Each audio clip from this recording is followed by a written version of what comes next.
We're going to get started.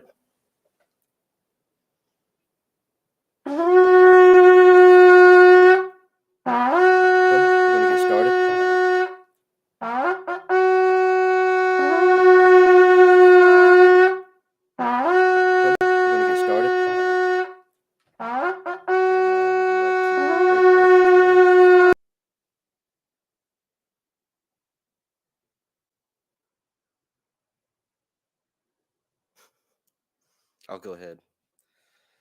Father Abba, we thank you for this opportunity to come together and read your word together as a group. We pray that you give us your knowledge and your understanding and your wisdom, and you show us what you want us to learn and glean what you want us to glean. In Yeshua's name we all pray. Amen. Amen. I'm going to start off with a song here. Comes from Psalms chapter 1. I stole it from David, if you will. Oops, better pull up the right lyrics. Yeah, I know. I wrote a song. I don't know the lyrics.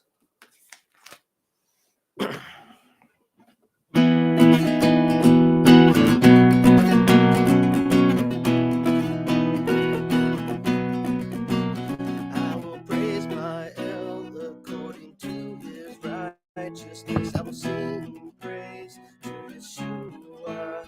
I will praise my El with my whole heart. I will be glad and rejoice in me. He's like a tree planted by streams of water, which yields its fruits in season. Whatever he does prospers.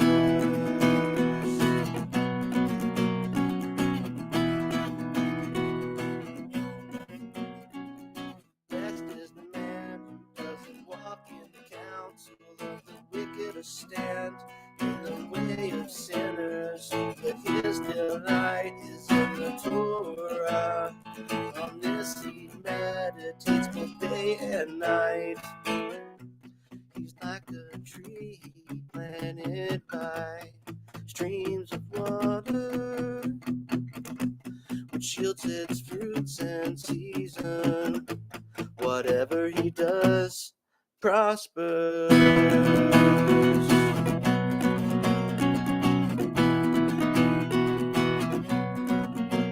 I will praise my Yah according to his righteousness. I will sing praise to Yeshua. I will praise my El with my whole heart. I will be glad and rejoice in you. He's like a tree planted by streams of water, which yields its fruits in season. Whatever he does prospers.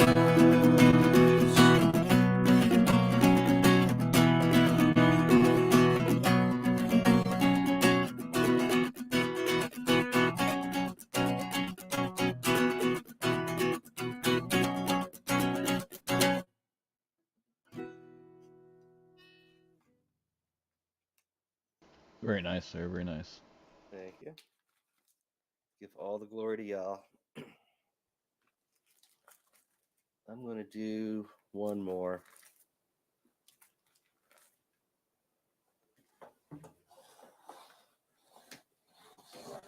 It's much better.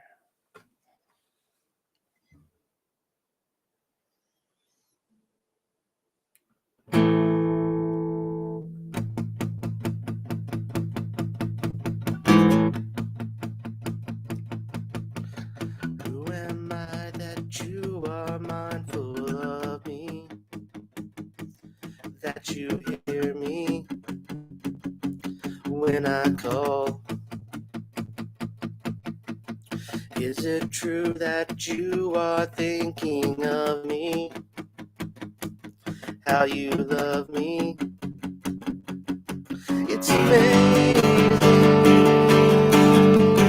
I am a friend of Yah. I am a friend of Yah.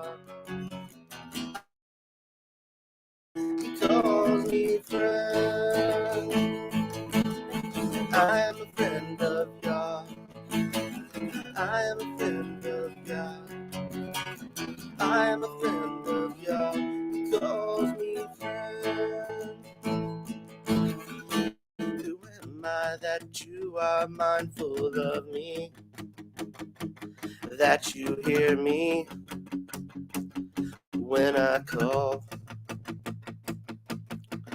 Is it true that you are thinking of me, how you love me? It's amazing. I am a friend of Yah.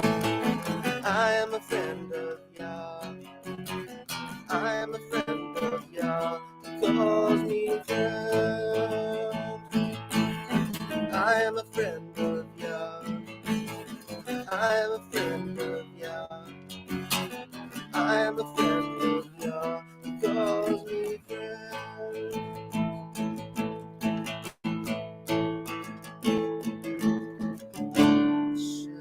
Shaddai, Lord of glory, you have called me friend. El Shaddai, El of glory, you have called me friend.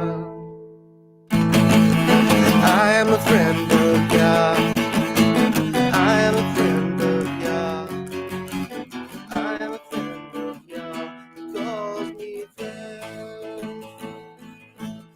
I am a friend of Yah. I am a friend of Yah.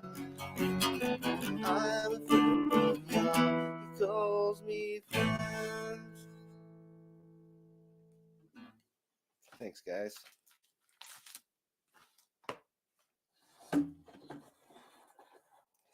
this out of the way and put this getter up. Be right back. Jeremy, you want to let people know what scriptures we're going to be doing in case they want to pull it up on their own?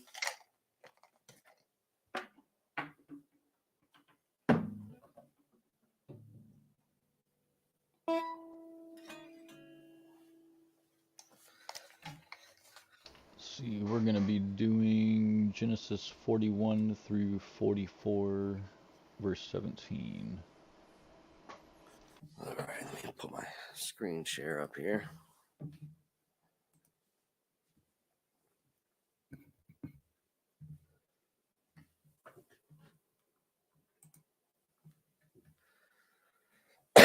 All right, let's dig on in.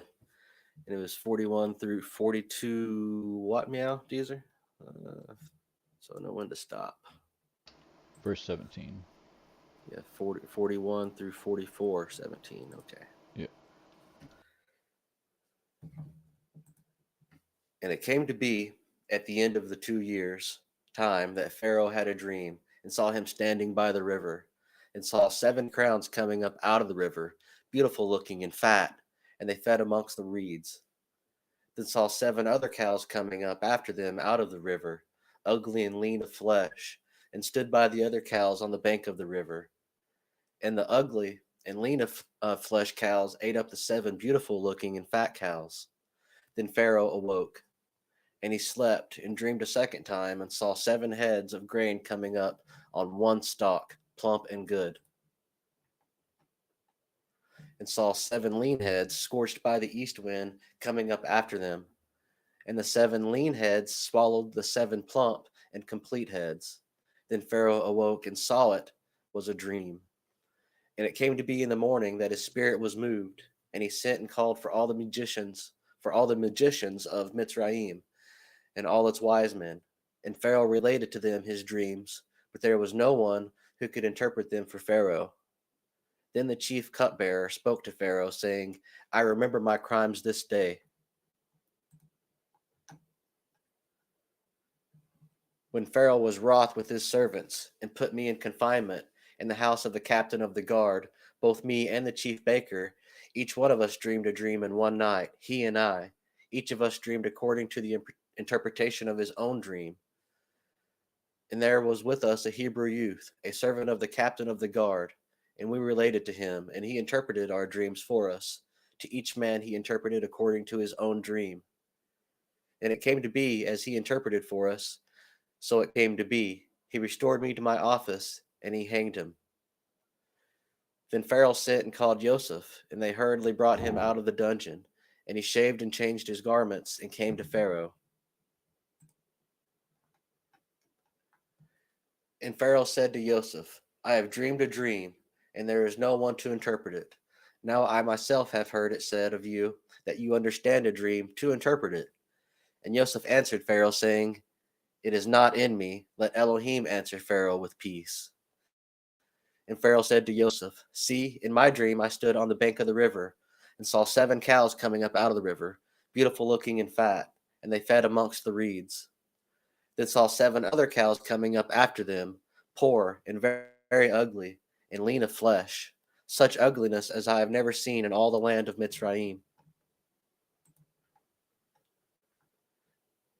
And the lean of the flesh and ugly cows ate up the first 7, the fat cows. Yet when they had eaten them up, no one would have known that they had eaten them, for they were as ugly as at the beginning. Then I awoke. Also, I looked in my dream and saw 7 heads coming up on one stalk, complete and good. Then saw 7 heads, withered, lean, scorched by the east wind, coming up after them. And the lean heads swallowed the 7 good heads. And I spoke to the magicians, but there was no one who could explain it to me. And Joseph said to Pharaoh, The dream of Pharaoh is one. Elohim has shown Pharaoh what he is about to do. The 7 good cows are 7 years, and the 7 good heads are 7 years. It is one dream. And the 7 lean and ugly cows which came up after them are 7 years. And the 7 empty heads scorched by the east wind are 7 years of scarcity of food. This is the word which I spoke to Pharaoh. Elohim has shown Pharaoh what he is about to do. See, 7 years of great plenty are coming in all the land of Mitzrayim. But after them 7 years of scarcity of food shall arise, and all the plenty be forgotten in the land of Mitzrayim, and the scarcity of food shall destroy the land. And the plenty shall not be remembered in the land, because of the scarcity of food following, for it is very severe. And the dream was repeated to Pharaoh twice, because the word is established by Elohim, and Elohim is hastening to do it. And now, let Pharaoh look for a discerning and wise man, and set him over the land of Mitzrayim. Let Pharaoh do this, and let him appoint overseers over the land to take up 1/5 of the land of Mitzrayim in the 7 years of plenty. And let them gather all the food of those good years that are coming, and store up grain under the hand of Pharaoh, and let them keep food in the cities. And the food shall be for a store for the land of the 7 years of scarcity of food, which shall be in the land of Mitzrayim, and do not let the land be cut off by the scarcity of food. And the word was good in the eyes of Pharaoh, and in the eyes of all his servants. And Pharaoh said to his servants, Could we find another like him, a man in whom is the spirit of Elohim? Then Pharaoh said to Joseph, Since Elohim has shown you all this, there is no one as discerning and wise as you. Be over my house, you yourself, and at your mouth all my people shall kiss. Only in the throne I am greater than you. And Pharaoh said to Joseph, See, I have set you over the land of Mitzrayim. And Pharaoh took his seal ring off his hand and put it on Joseph's hand. And he dressed him in garments of fine linen and put a gold chain around his neck. And he had him ride in the 2nd chariot which he had. And they cried out before him, Bow the knee. And he set him over the land of Mitzrayim. And Pharaoh said to Joseph, I am Pharaoh, and without a word from you, let no man lift his hand or foot in all the land of Mitzrayim. And Pharaoh called Joseph's name Zaphnath Paneah, and he gave him as a wife Asenath, the daughter of Potipharah, priest of On. And Joseph went out over the land of Mitzrayim. Now Joseph was 30 years old when he stood before Pharaoh, sovereign of Mitzrayim. And Joseph went out from the presence of Pharaoh, and went out through all the land of Mitzrayim. And in the 7 years of plenty, the ground brought forth generously.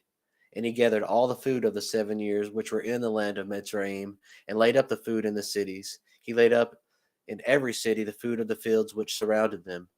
Thus Joseph gathered very much grain, as the sand of the sea, until he ceased counting, for it was without number. And to Joseph there was born 2 sons before the years of scarcity of food came, whom Asenath, the daughter of Potipharah, priest of On, bore to him.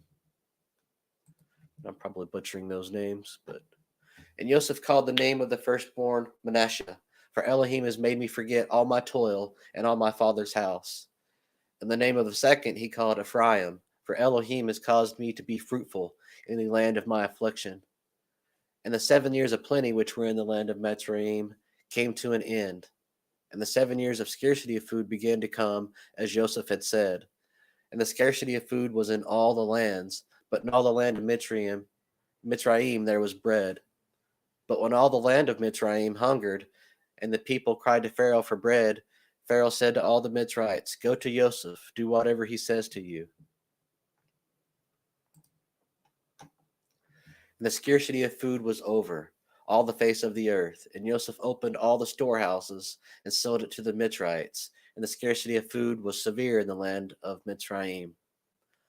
And all the earth came to Joseph in Mitzrayim to buy grain, because the scarcity of food was severe in all the earth.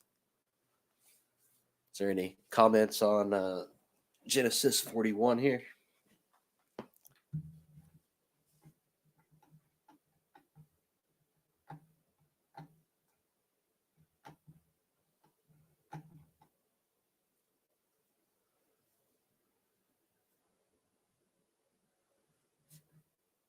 And Pharaoh said to his servants, "Could we find another like him, a man in whom is the spirit of Elohim?" Man, wouldn't that be a great description for someone to say about you? Right. Didn't even have to wait for Acts 2 to get the Spirit of God. That's great.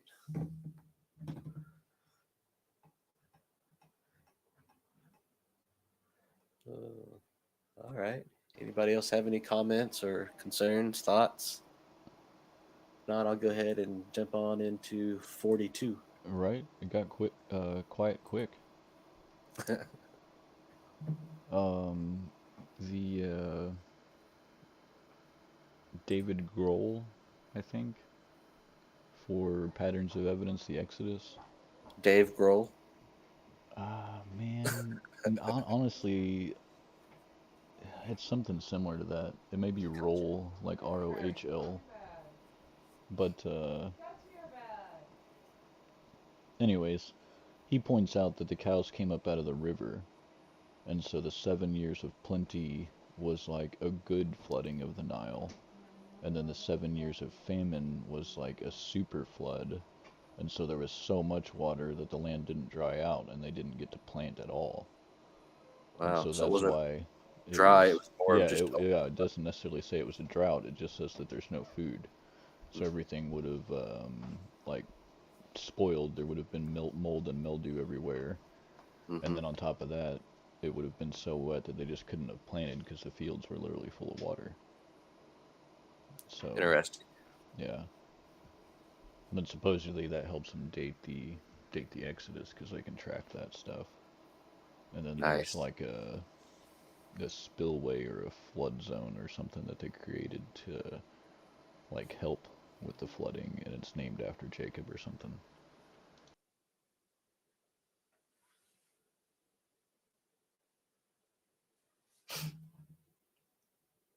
I like that. Where'd you? Was that in the Patterns of Exodus? Good stuff.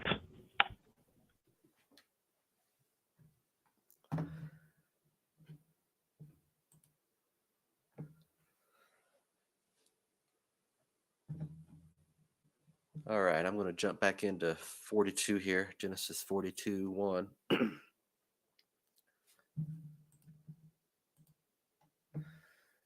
me get a drink of water. Actually, I'm out of water.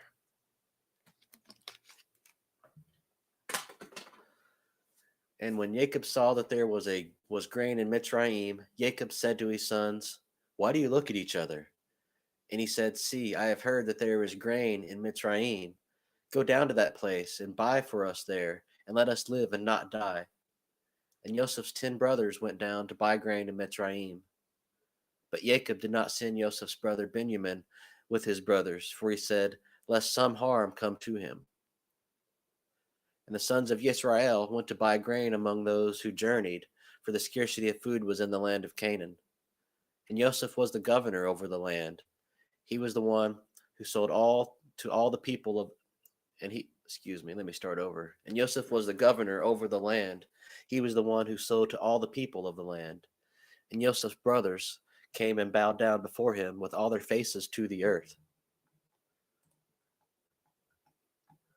And Joseph saw his brothers and recognized them, but he acted as a stranger to them and spoke to them harshly and said to them, Where do you come from? And they said, From the land of Canaan to buy food. So Joseph recognized his brothers, but they did not recognize him. And Joseph remembered the dreams which he had dreamed about them and said to them, You are spies. You have come to see the nakedness of the land. And they said to him, No, my master, but your servants have come to buy food. We are all one man's sons. We are trustworthy. Your servants are not spies.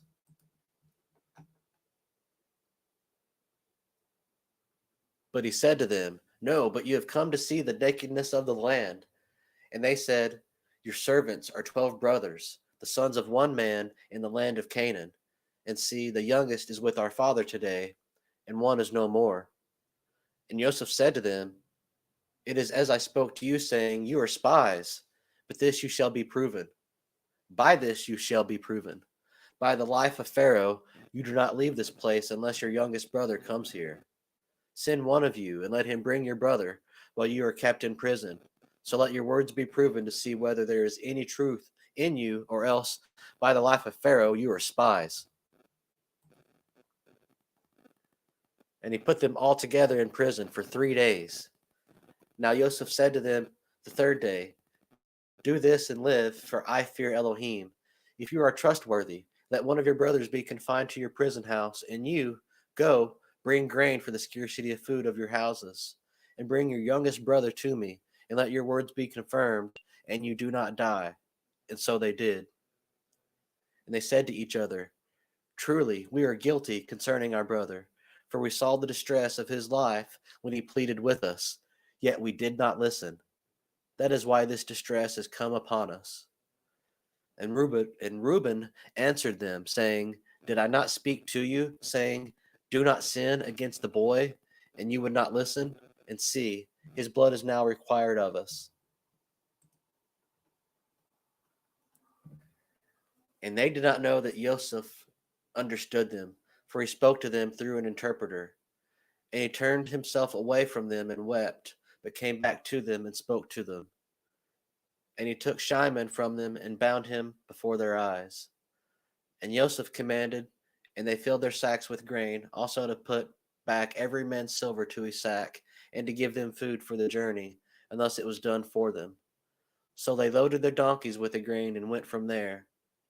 And as one of them opened his sack to give his donkey fodder at the lodging place, he saw silver, for there it was in the mouth of his sack.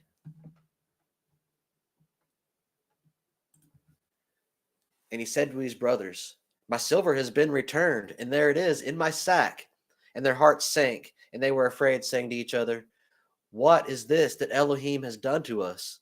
So they came to Jacob, their father, in the land of Canaan, and reported to him all that befell them, saying, The man, the master of the land, spoke to us harshly, and took for us spies of the land.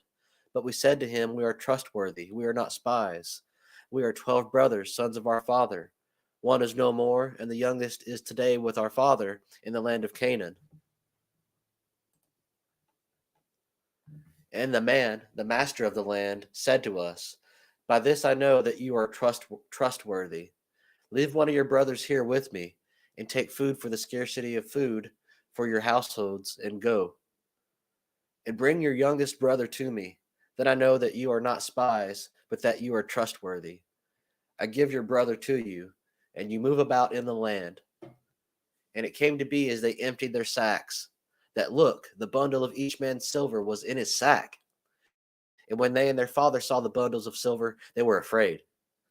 And Jacob their father said to them, "Ye have bereaved me. Joseph is no more, and Shimon is no more, and you would take Benjamin, and all this is against me." So Reuben spoke to his father, saying, "Take the lives of my 2 sons, if I do not bring him back to you. Put him in my hands, and I myself bring him back to you." But he said, "My son is not going down with you, for his brother is dead, and he is left alone. If any harm should come to him along the way in which you go, then you would bring down my gray hair with sorrow to Sheol." And that concludes chapter 48 there.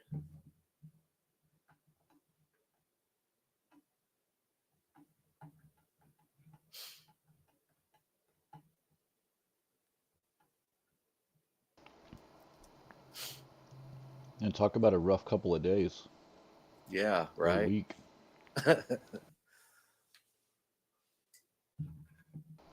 Thought it was interesting that they were in prison for 3 days. Probably 3 days and 3 nights, you might say. Yeah, very interesting. I was trying to see, what parallel scriptures. He bound one of them in front of them and kept it. Like, they bound him and sold him into slavery, put him into prison. So he bound them and put them into prison. And he's speaking through an interpreter like he doesn't know what they're saying. Like, that's just, I don't know. To be a fly on the wall for this conversation. Right. I'm just going to go ahead and continue in 43 then. It's getting spicy.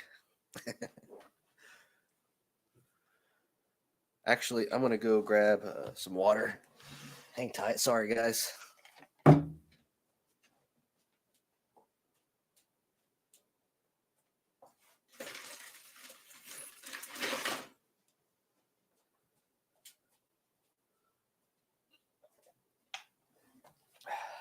Much better. But the scarcity of food was severe in the land. And it came to be, when they had eaten up the grain which they had brought from Mitzrayim, that their father said to them, "Go back, buy us a little food." But Yehudah spoke to him, saying, "The man vehemently warned us, saying, You do not see my face unless your brother is with you. If you let our brother go with us, we go down and buy you food. But if you do not let him go, we do not go down, because the man said to us, You do not see my face unless your brother is with you." And Yisrael said, "Why did you do evil to me to inform the man that you still had another brother?"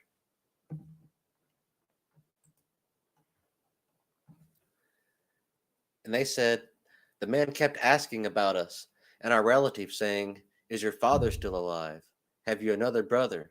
And we informed him according to these words. How could we know that he would say, "Bring your brother down"?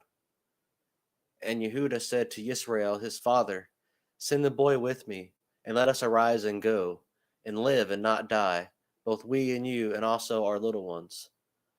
I myself shall stand guarantee for him. From my hand you are to require him.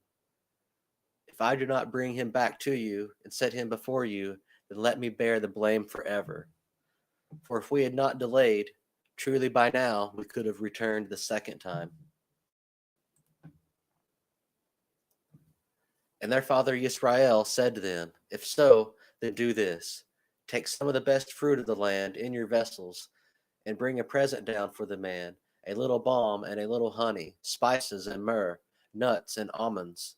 And take double silver in your hand, and take back in your hand the silver that was returned in the mouth of your sacks. It could have been a mistake. And take your brother, and arise, go back to the man. And El Shaddai give you compassion before the man, so that he shall release your other brother and Benjamin. And I, if I am bereaved, I am bereaved."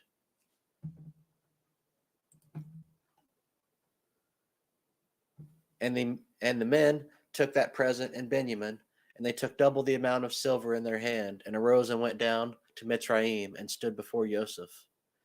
And Joseph saw Benjamin with him, and said to the other over the house, or over his house, Bring the men home and make a great slaughter, and prepare for these men, for these men are to eat with me at noon. And the man did as Joseph said, and the man brought the men into Joseph's house. And the men were afraid because they were brought into Joseph's house. And they said, it is because of the silver which was put back into our sacks the first time that we are brought in, to throw himself upon us and fall upon us, to take us as slaves, our donkeys too.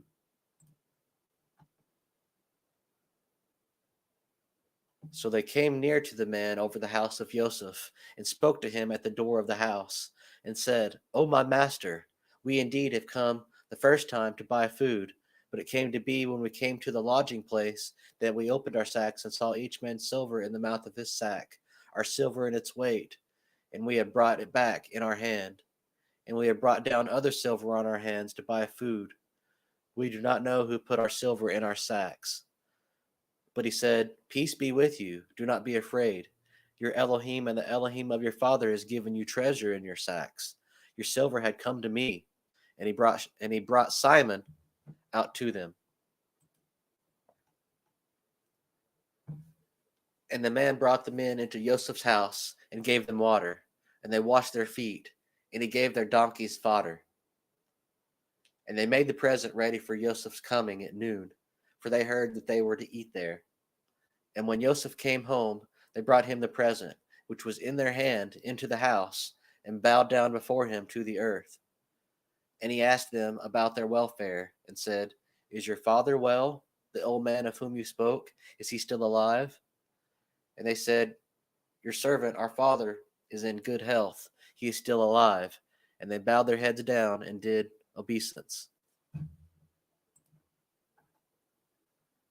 And he lifted his eyes and saw his brother Benjamin, his mother's son, and said, is this your younger brother of whom you spoke to me? And he said, Elohim shall favor to you, my son. And Joseph hurried, for his emotions were deeply moved towards his brother, and he looked for a place to weep, and went into his room and wept there. Then he washed his face and came out, and controlled himself, and said, serve the food. And they set him a place to buy himself, and then by themselves, and the Mitzrites who ate with him by themselves. For the Mitzrites could not eat food with the Hebrews, for that is an abomination to the Mitzrites. Interesting. And they set before him the firstborn according to his birthright, and the youngest according to his youth. And the men looked at each other in astonishment. And he took portions to them before him. And he took portions to them from before him. But Benjamin's portion was 5 times as much as any of their heirs. And they feasted, and they drank with him. That's the end of 43. That's interesting that the Mitzrites could not eat food with the Hebrews, for that was an abomination to the Egyptians. Yeah, that's interesting that they disagreed on what could be eaten, but they still had a meal together. I mean, granted, they sat in separate rooms, but I mean, the mercy and grace there to Interesting. you know, respect whoever's household they're in and just get along for a day. It's wild. But that only comes with the love of Jesus. You don't see that in the Torah. Yeah, that's definitely not an Old Testament thing. Oh, ouch. We're going to step on some people's toes. Oh, I don't have to jump into 44 yet. Anything, any comments, anybody on the first few chapters or where we're going? Time to get a drink of water.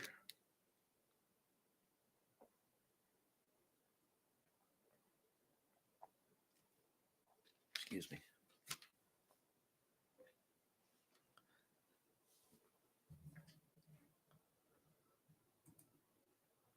Oops, wrong screen. All right, we all ready to jump into 44 then? I guess so. The peanut gallery is awful quiet this morning. Yeah, I miss Kaylee and Sophie. Just a second here. There we go. Fix this up a little bit.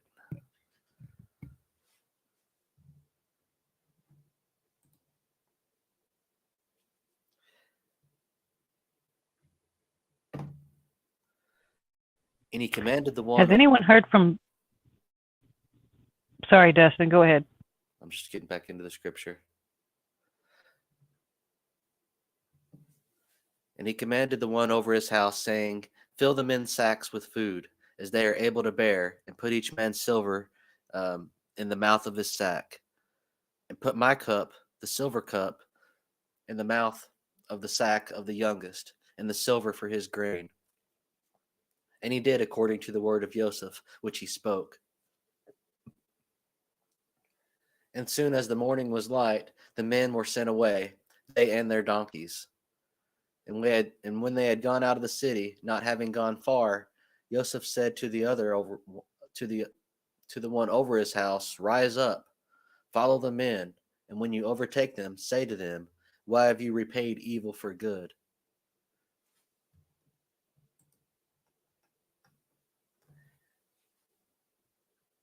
Is this not the one from which my master drinks, and with which he indeed divines?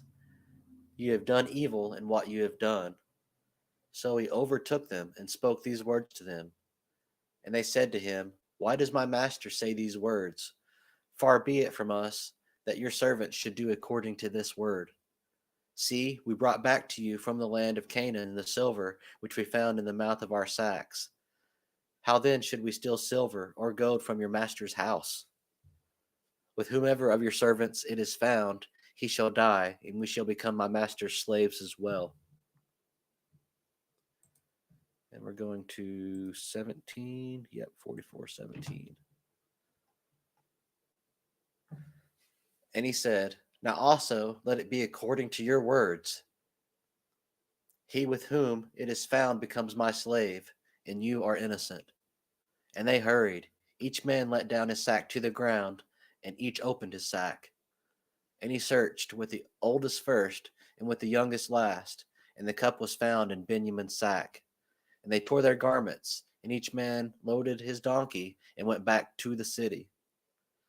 And Yehuda and his brothers came to Joseph's house, and he was still there. And they fell before him on the ground. And Joseph said to him, what deed is this you have done? Did you not know that a man like me indeed divines? And Yehuda said, what do we say to my master? What do we speak? Or how do we clear ourselves? Elohim has found out the crookedness of your servants. See, we are my master's slaves, both we and he also with whom the cup was found. But he said, far be it from me to do this. The man in whose hand the cup was found, he becomes my slave. And you go up in peace to your father. Interesting place to stop. It's like cliffhanger. Come back next week. All right. Then the next. Man, how many times are they gonna get the old trick in the sack thing before they check their sacks before they leave? I mean, what was that, like 3 times? Right? Oh my goodness. You'd think they'd just, yeah, I don't know. That's just great. And Joseph apparently has an awesome sense of humor. Definitely.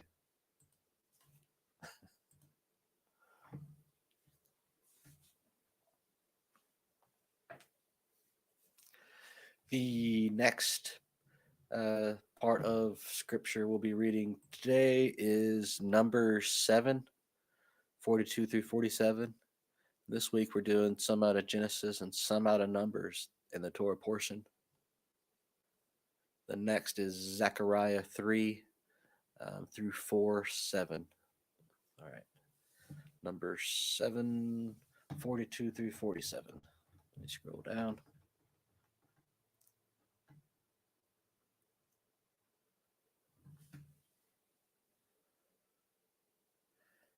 On the 6th day, Eliasaph, son of Deulah, leader of the children of Gad, his offspring was one silver dish, the weight of which was 130 shekels, one silver bowl of 70 shekels, according to the shekel of the set-apart place, both of them filled with fine flour mixed with oil as a grain offering.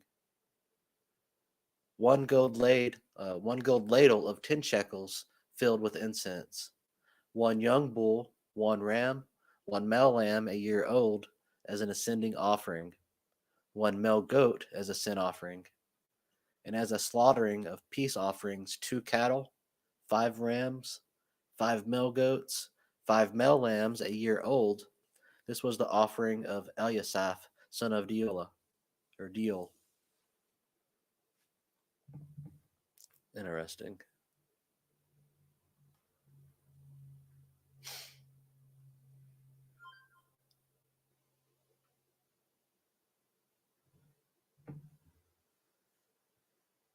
Interesting that they used this. I don't see the parallel here.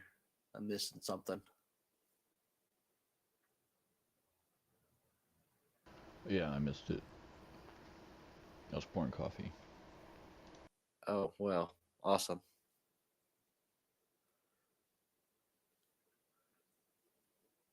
Yeah, I'm not sure why number 7 was included in the Torah portions, just trying to find that parallel or comparison here, but just don't see it. I'll move on then. Zechariah 3.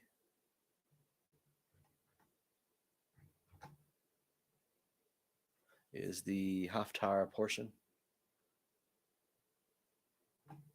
Oh, there you are. And we'll read chapters 3 and then 4, 7.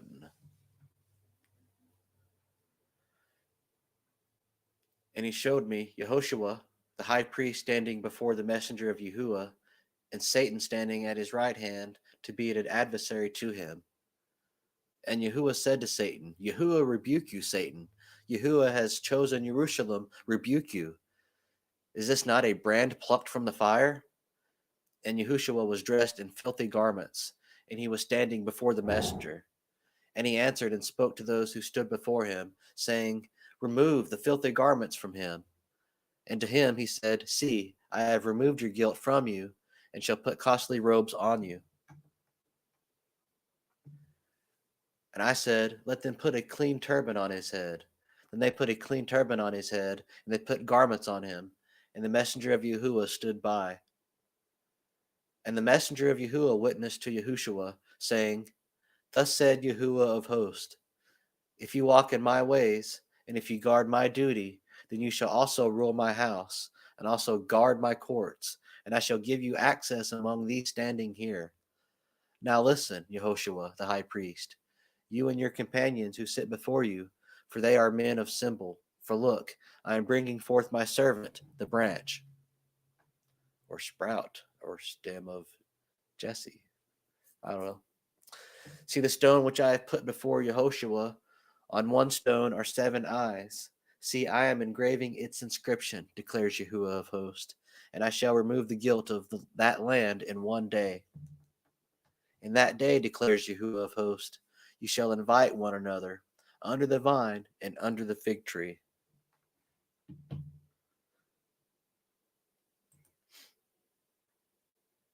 Let me go through 4, verse 7. Any comments so far, guys?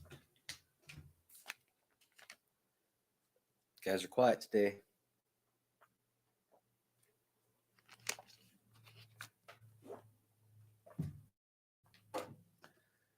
And the messenger who was speaking to me came back and woke me up as a man is awkward from sleep. And he said to me, What do you see? So I said, I have looked, and see, a lampstand, all of gold, with a bowl on top of it, or with a bowl on top of it, and on the stand 7 lamps with 7 spouts to the 7 lamps. And 2 olive trees are by it, one at the right hand of the bowl, or one at the right of the bowl, and the other at its left. Then I responded and spoke to the messenger who was speaking to me, saying, What are these, my master? And thy messenger who was speaking to me answered and said to me, Do you not know what these are? And I said, No, my master. And he answered and said to me, This is the word of Yahuwah to Zerubbabel. Not by might nor by power, but by my spirit, said Yahuwah of hosts. Who are you, great mountain, before Zerubbabel? a plain, and he shall bring forth the capstone with shouts of favor, favor to it. I like that. Zerubbabel. That reminds me of the one Torah for all.com guy back before I was Torah, like back in the early 2000s. I met this guy who was very peculiar, and this was at ISP business I worked at, and I hosted his website and helped him with email and getting his website set up and so on and so forth. And at that point, I think maybe one of the first seeds was planted for the Torah. And, many, many years later, with the help of some friends, but I think that was the very beginning of it. And this dude's name was Zerubbabel. Yeah, the two olive trees. It kind of makes me think of Revelation when it's talking about the Two witnesses? two witnesses, the two lampstands. For sure. That's what I thought of too. And I hadn't seen this witness before. So those two branches could be like not just two people, but two groups of people could be the two witnesses, is, one thought. And maybe that's where I'm leaning. I don't know yet, but very interesting nonetheless.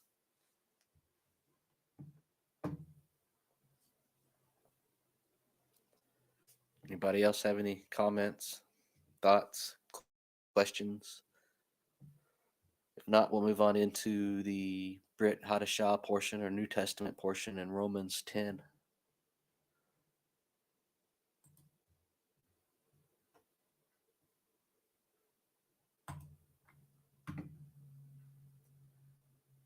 Anything on the YouTube chat? Yahoo? Nope. Cricket's there too, huh? Yep, pretty much. All right, let's jump on into Romans 10 here. This is good. Shaul, a servant of Yeshua Messiah, a called emissary, separated to the good news of Elohim, which he promised before through his prophets in the set-apart scriptures, concerning his son, who came off the seed of David, according to the flesh, who was designated son of Elohim with power, according to the set-apart Spirit, by the resurrection from the dead, Yeshua Messiah, the master of us, through whom we have received favor and office of the emissary. Wasn't it for Romans 10? Oh, I'm sorry. I'm in Romans 1. Thanks for that, buddy. Right, I think it was 10. It was 10 Okay. and then through verse 13. That's all right. We got a little extra scripture there for free, guys. You're welcome. Truly, brothers, my heart's desire and prayer to Elohim for Yisrael is for deliverance. For I bear them witness that they have an ardor for Elohim, but not according to knowledge. For not knowing the righteousness of Elohim and seeking to establish their own righteousness, they did not subject themselves to the righteousness of Elohim. For Messiah is the goal or the aim of the Torah unto righteousness to everyone who believes. I like their footnote here, or end purpose, not termination. You go. For Moshe writes about the righteousness which is of the Torah. The man who does these shall live by them. But the righteousness of belief speaks in this way. Do not say in your heart, who shall ascend into heavens, that is to bring Messiah down, or who shall ascend into the abyss, that is to bring Messiah up from the dead. Here. But what does it say? The word is near you, in your mouth and in your heart. That is the word of belief which you're proclaiming. And I like how that's showing, quote, Deuteronomy there, 30. That if you confess with your mouth the Master Yeshua and believe in your heart that Elohim has raised him from the dead, you shall be saved. For with the heart one believes unto righteousness, and one confesses with the mouth, and so is saved.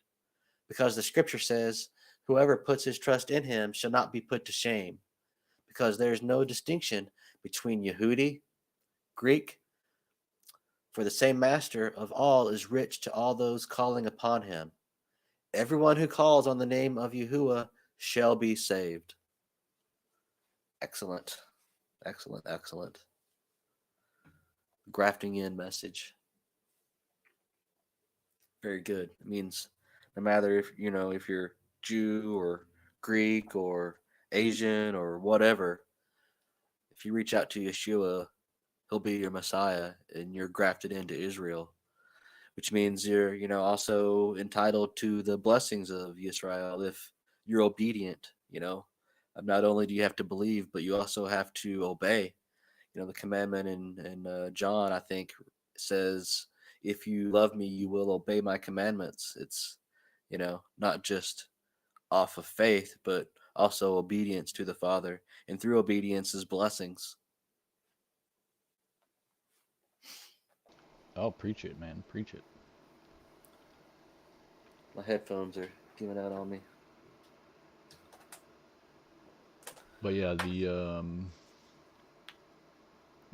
verse 6 and 8, they start with but, but it's the same Greek word could be translated as and. And so And yeah, and so the text makes it seem like they're opposing ideas when it's actually more of like a continuation of thought. It should say, because Moses writes about the righteousness, and the righteousness of belief speaks in this way. And then verse 8 should say, and what does it say? Like the entire time he's talking about the Torah, so it doesn't make sense to put that but in there. I've got the But it comes from the King James, and so, like I said, they make a few of the same mistakes as the King James. There's Dah, a Greek 1161, DEH, dah, I believe is how you would say that. That's the Greek word but, a primary particle. But, and, etc., also, and, moreover, or also now. So the fact that they would put but there almost seems intentional. You know what I mean? Like, yeah. as That's as what I way. mean by the scriptures are based on the King James version.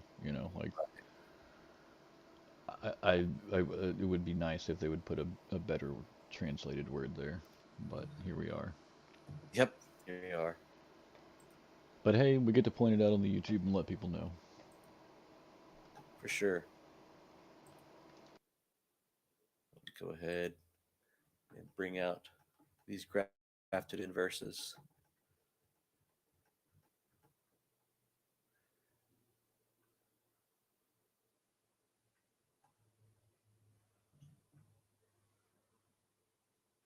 This is talking about the Passover here in Exodus 12.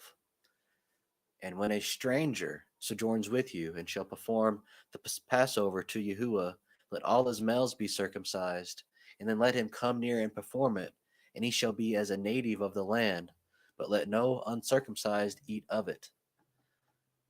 And makes me think of Zerubbabel, the one Torah for all. There is one Torah for the native born and for the stranger who sojourns among you. So that tells us right there that the Torah is for the native born and for the stranger who comes in and celebrates the Passover. And as we know, Yeshua was our Passover lamb. So believing in him makes you as native to the land, um, and therefore part of Israel. So when you read in the Bible, Israel, it's not just talking about the Jews. It's talking about those who believe in Yeshua HaMashiach, our Savior. You know what I mean?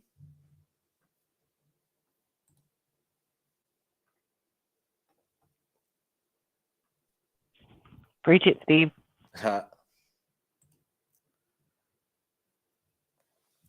By grace through faith. And you were dead in trespasses and sins,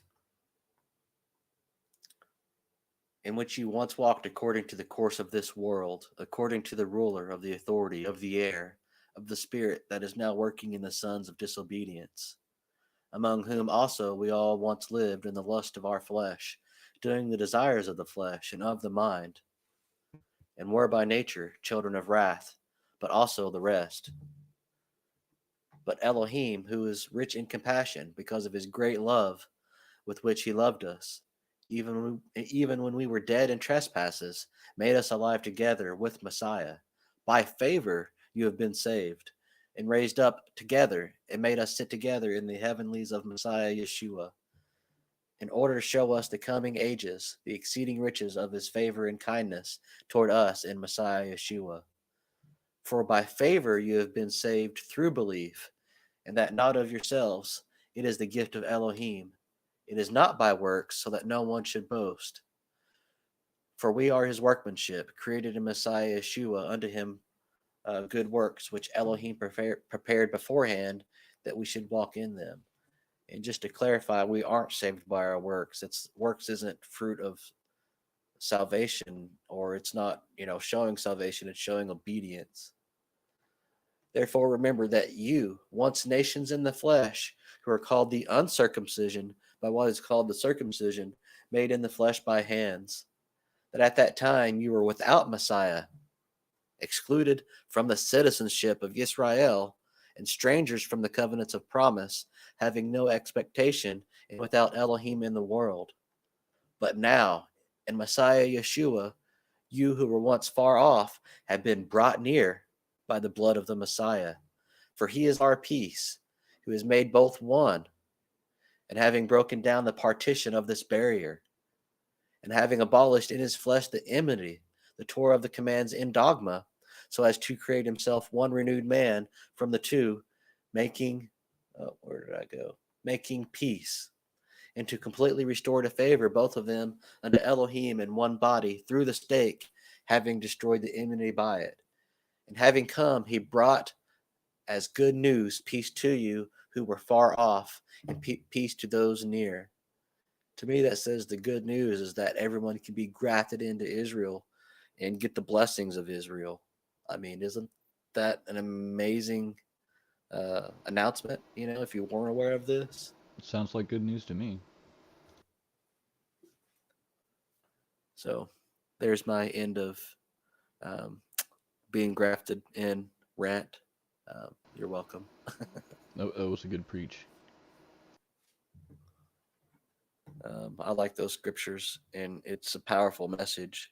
It's not one that should be taken lightly, and I think we should preach it to the nations and let people know that they can be part of Israel and get the blessings within that, and how it's not burdensome. It's amazing. There's no other description for it.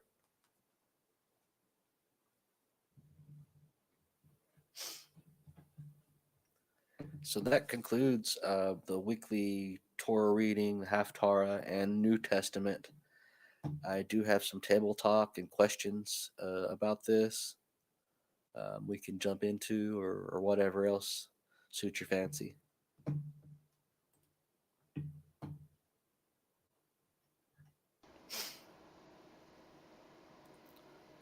Here's a good one. It's so quiet. What does Miketz mean? And that's the name of today's Torah portion.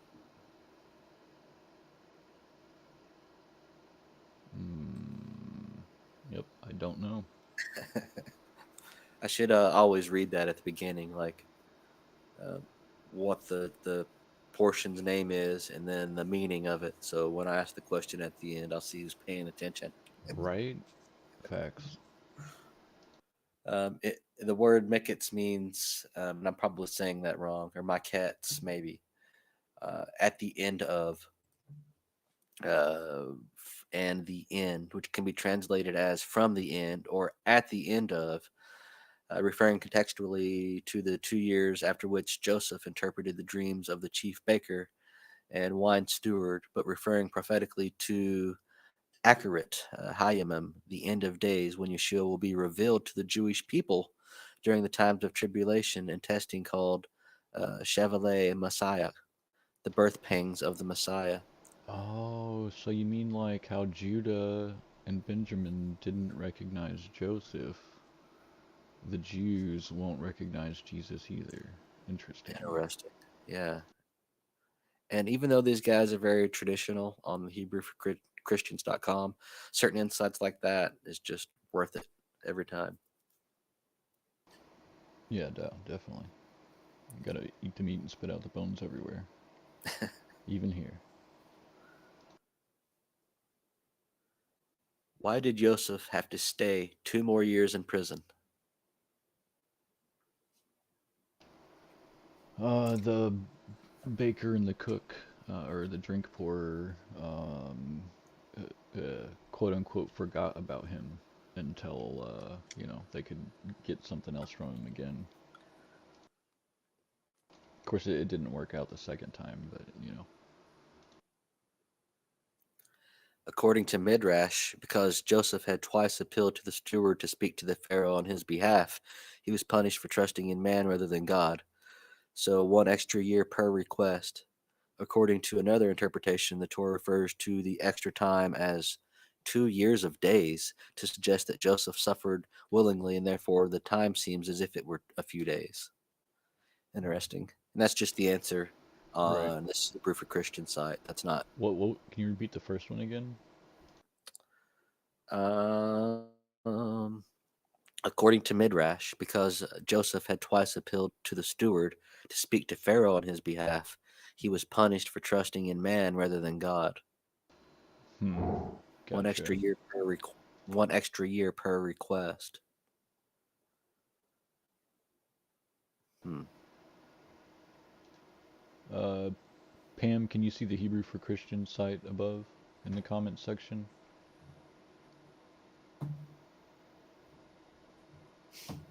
Yeah, we may be on a different schedule. That could be why. But the link is posted above in the chats.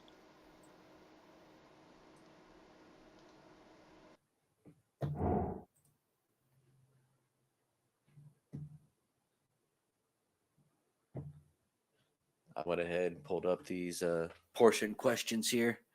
If you look hard enough, you can see the answers. So no cheating. Only I can cheat.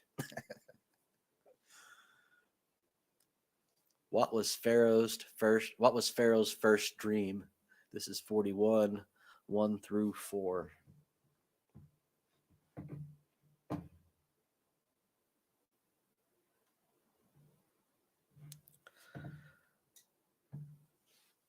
Pharaoh dreamed he saw 7 plump and attractive cows come up out of the Nile River to feed in the reed grasses.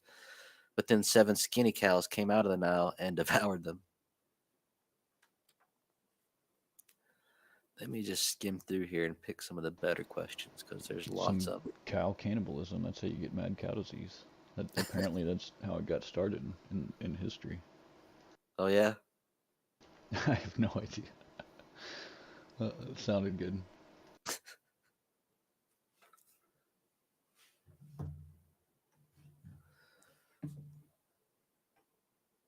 Ooh, who were the magicians of Egypt? Um, I the Old Testament doesn't tell us, but if the New Testament, it's Mamre, and it's 2 Timothy 3:8 or 1 Timothy 3:8. It's one of those. Yanes and Mamre, I Yeah? think. Yeah. What does that mean? Necromancers? No, it's just like their names. Oh, gotcha. I'm Oh, assuming. gotcha. Well, you actually went more specific than I think they were reaching out for. Right. Yeah, They because the text doesn't actually tell us Gotcha, until Paul. He names two gotcha. random people opposing Moses, and it would seem like it would be the two magicians of Pharaoh. They were necromancers, and I don't know where they're getting their answer from, who practiced using inscriptions and enchantments to predict the future. The Hebrew word shartat refers to scribes of some kind, or engravers, or incantations.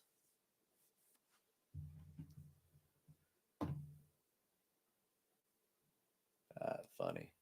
This is a good one. Could the magicians interpret Pharaoh's dreams? It was obviously, that they were dumbfounded or, didn't know how to respond.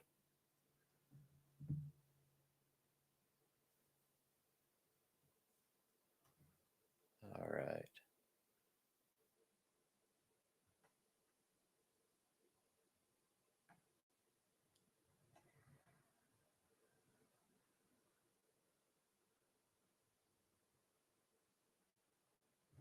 I like the way they answered this one. How did Joseph interpret these dreams? There is difficulty here. Pharaoh first saw the fat cows and then the skinny ones, but Joseph first spoke of the 7 lean years, and then he spoke of the 7 years of plenty. Why did he reverse the order? At any rate, Joseph said the dreams meant the same thing. There would be 7 good years with plenty of food, followed by 7 bad years with so little food that the 7 good years would be forgotten.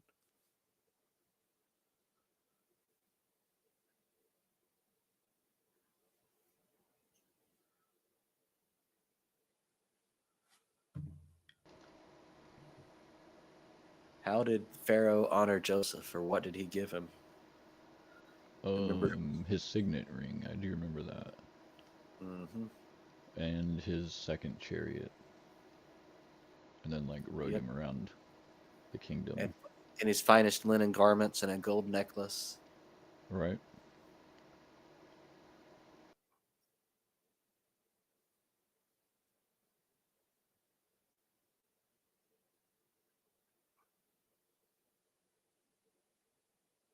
Here we go. What new name did Pharaoh give Joseph?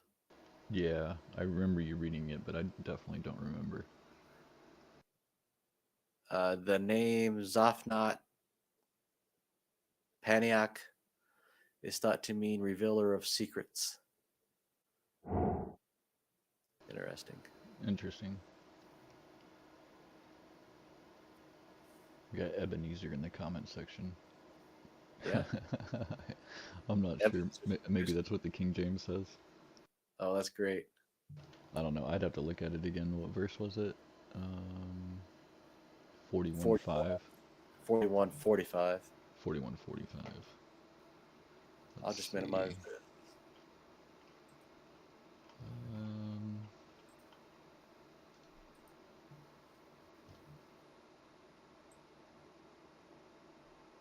nope, it's the same. Zaphnath Paneah. So let me select this and then do a compare. It's like almost Panera bread, but not. Pania. So Panera. Paniac. Zaphnath. This is King. Yeah. Paneah. Yeah, right. Interesting. The scriptures is Zaphnath Paneah. And then he had to deal with a pagan wife.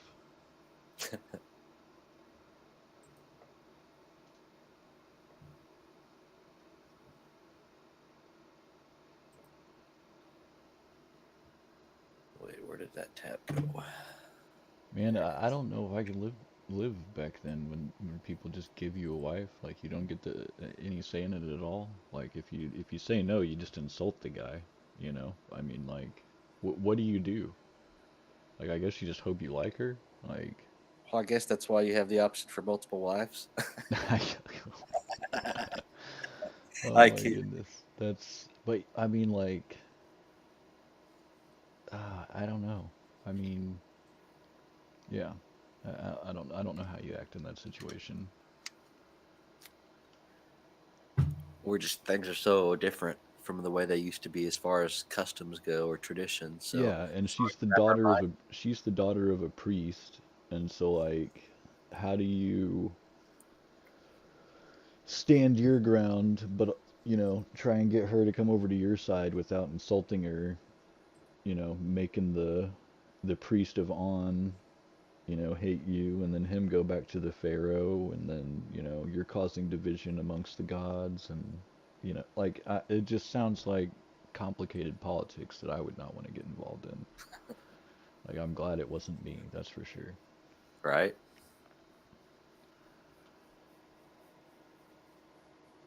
I got a question. Who was the interpreter of Hebrew for Joseph? Hint 42:23. Right, I remember it saying that he used an interpreter, but I don't remember who the interpreter was. I thought it was funny, though.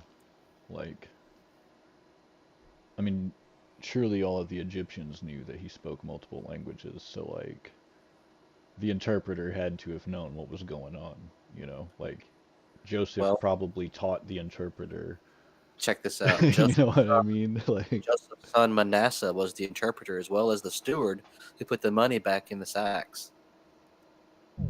Does it say that in 42:23? Did I just? I don't know. I'd have to look at it. I'm gonna pull it up here. I don't remember reading that, so I'm wondering what 42:23 is that what I said? 42:23. We didn't even read that far, did we? Yeah, we read 41 through 44. Okay, yeah, that's right.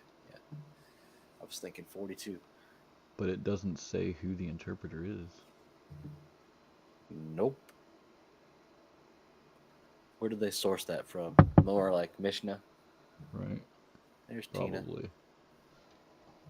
You want to admit Tina in? Yeah.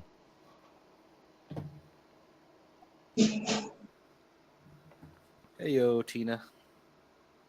Hello. For some reason, I lost it in the sound, and so I had to get out and try again. Aha. No worries. So I wonder where they sourced that name and that he was the one who put the silver back in their sacks. We will never know.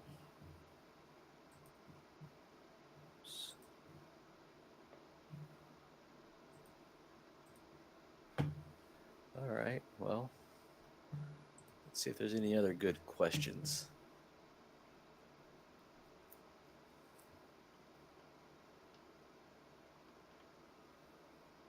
And that dream he had about all of his brothers bowing down to him, that definitely came true. Right?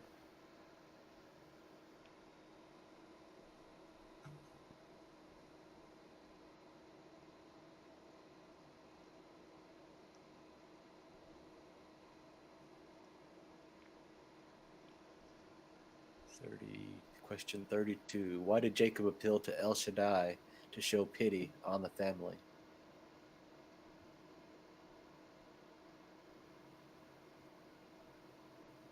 I don't know. I didn't know catch that. either. El Shaddai referred to God as the sustainer of the family, the one who nurtured the family and promised Abraham and Isaac a multitude of descendants. Some of the sages, say that Shaddai comes from Dai, meaning enough. May he who said enough to the world say enough to my troubles. I think they source a lot of the sages in the Talmud and Mishnah, which we have to be really careful of. I mean, it doesn't hurt to source it, but you don't want to put weight to it, in my humble opinion. I've definitely not read it. I mean, there's some neat sources and some good oral traditions that may explain, some things, but sometimes I wonder. One thing I didn't notice until this time reading through was that they didn't immediately go back from their brother. Like, they ate through all of the sacks of grain and they were out of food again And it before required before Joseph they had to go back. or required their dad to say, hey, go back and get food. They're like, no, we can't without our brother. And he's like, oh, okay, I'm hungry enough now. Take your brother and go get me some food.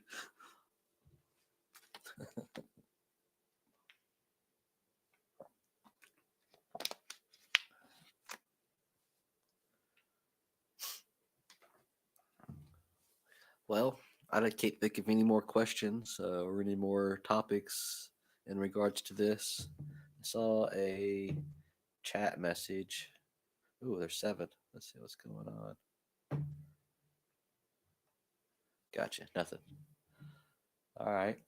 Well, anybody else out there want to talk about anything else or um, any insight for anything we've read this morning?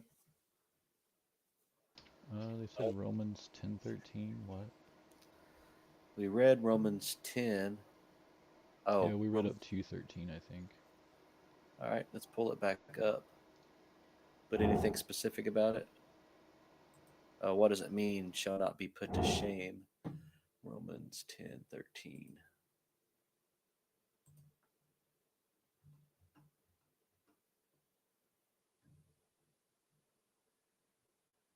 Gotcha. We can cross-reference. 10, 13, what does it mean? Shall not be put to shame. Oh, 10, 11. Because of the scripture says, whoever puts his trust in him shall not be put to shame. Isaiah 28:16. Therefore, thus said the Master Yahuwah, see, I am laying in Zion a stone for a foundation, a tried stone, a precious cornerstone, a settled foundation. He who trusts shall not hasten away. So that doesn't really answer the question.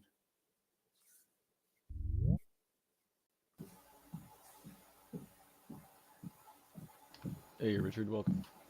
Hey, Peace and respect. how's it going?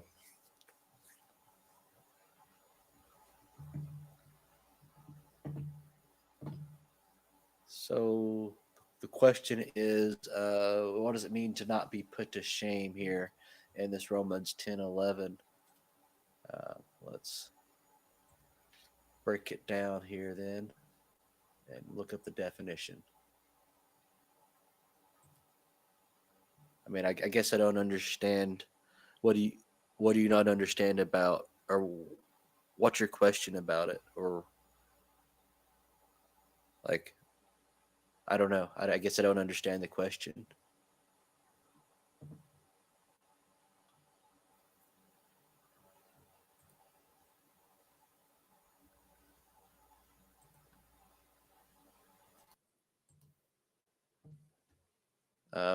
To shame down, that is disgrace, or by implication, put to the blush, confounded, or dishonored.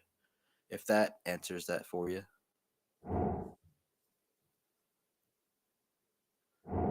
It doesn't necessarily mean not being guilty. It's just, um, I don't know. Deezer, you want to step in? Oh, she says, yeah, it helps. Perfect.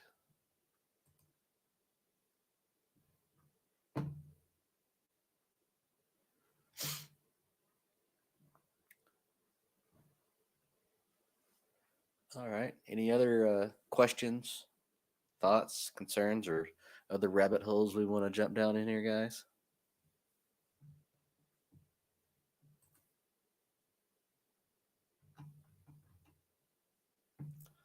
Crickets. Right? What's on your mind, Richard?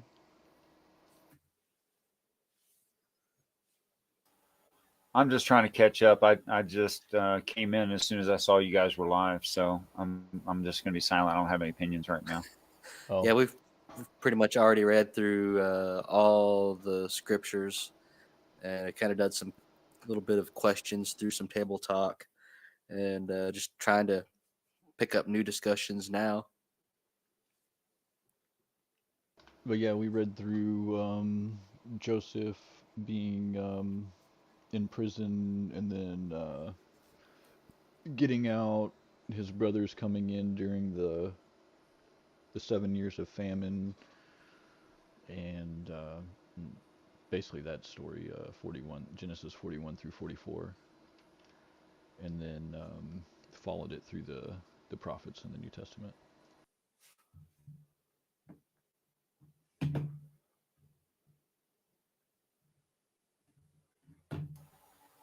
So there was like Pharaoh's dream with the seven good cows and the seven skinny cows and that sort of thing. Oh my gosh, I just messed up. Now I've got a view of everyone who's in the chat and not your screen. How do I fix that? There's a little tile button down. You see like 4 squares. Click that button. Thanks. Yep, you're welcome. It's a little bit different than StreamYard. Yeah, I'm noticing. Trying to adjust. I'm an old guy. Yeah, it's a steep learning curve for sure.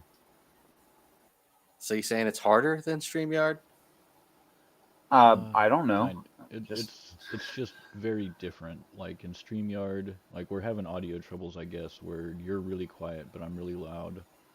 And in StreamYard, you can individually adjust everyone's volume to try and like balance it out.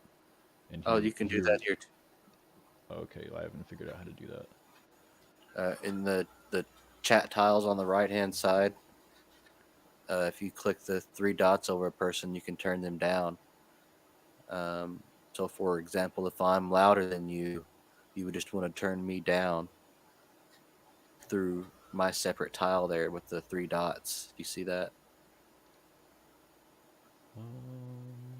Where you go to kick people out or mute them. Dang it. Hey, don't you laugh, Richard. We'll boot you out. No, I'm kidding. It'd be okay with me. I'll come back. Oh my goodness. I think it's funny. Because it's putting you like right in the top of the screen. Okay, there. I see it. I did not see it before. So yeah, either way, you're still super loud. So I guess I need to turn myself down. No, if I'm louder than you, you need to turn me down. No, I'm the loud one. You're super Oh. quiet. Then let me see if when I turn you down, if it turns everyone else down. Or better yet, I mean, I've got volume. I can turn up Yeah. to where. Oh, that's better. That's all I have to do is you just guys got to let me know.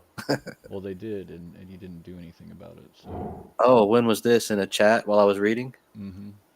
See, I can only read at one thing at a time. If you came down, who just turned your volume up, I'm sorry about names. If you Dustin. came down about 10-15%, Dustin, you'd be matched with Jeremy, Yahoo. Yahoo. Yahoo. Don't know the name Jeremy, but Yahoo, yeah. Yep, I turned it down a little bit here. So I'm supposing you guys read of Joseph and compared it to the Gospels because of the idea of foreshadowing, yes? Yeah, we read through this week's Torah portion, which also includes the prophets and a New Testament piece. Mm-hmm.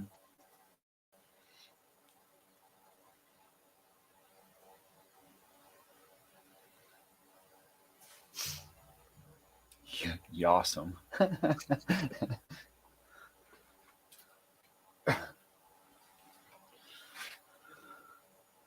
I like the name Yahoo though, because it's actually, and the same reason we say Yahoo is the word Judah, Yahuda, Yahoo.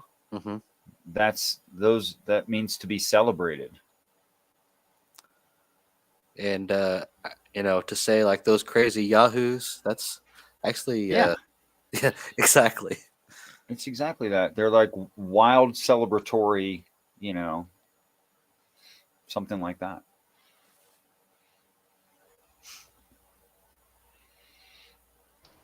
So how's your day going? You got any interesting stuff? I saw you had a couple of debates recently. I wouldn't call the thing that happened with Jill a debate, actually, because fair enough. if someone after hearing, well, okay, so they reviewed one of my videos and brought it up as a debate topic, right? So they're like, here's this statement you made. And so they must have listened to it once to find it, right? and then they must have like clipped it because it was clipped. So they must have listened to it a second time while they were clipping it. And then they thought about it again, bringing it to the debate. That's 3. And then they showed it at the beginning of the debate. They'd already seen it 4 times. I showed it to him 3 more times where he said I was making a claim I obviously wasn't. So it was just horrible. There was no debate. It was just, here, let me show you this straw man of you. I'm like, okay, that's a straw man. What now?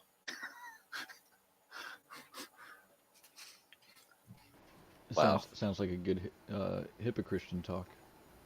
Yeah, it was absolutely horrible and disappointing, and I thought I was going to have a debate, which I'd love to have debates.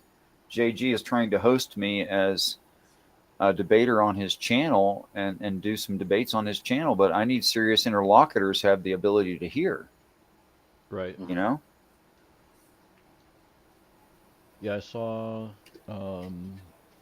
Veckel and Dirty Varmint had a impromptu debate on the virgin birth last night, and then I'm assuming Donnie jumped in at some point, because then Donnie and Jamie had a debate on Donnie's Standing for Truth channel on Daniel Right. 9. I haven't got to watch those yet, but yeah, that must have been really late for everybody. That would be interesting. Yeah. Go ahead. Well, I think, although I'm sure he won't admit it, I think Jill actually realized his mistake, which is why he did not put that on his channel. After the 7th time I pointed out, he suddenly wanted to change gears to a new topic. So I'm pretty sure he did grasp the mistake, which is great. You know, it shows he is capable of learning new things. Mm-hmm.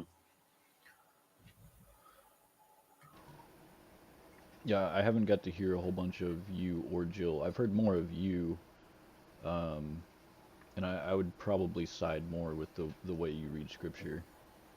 Although you do have different ways of looking at it than I do, so it's usually interesting either way. I like a different perspective, even if I don't agree. You know, seeing it from someone else's lens is always a good thing.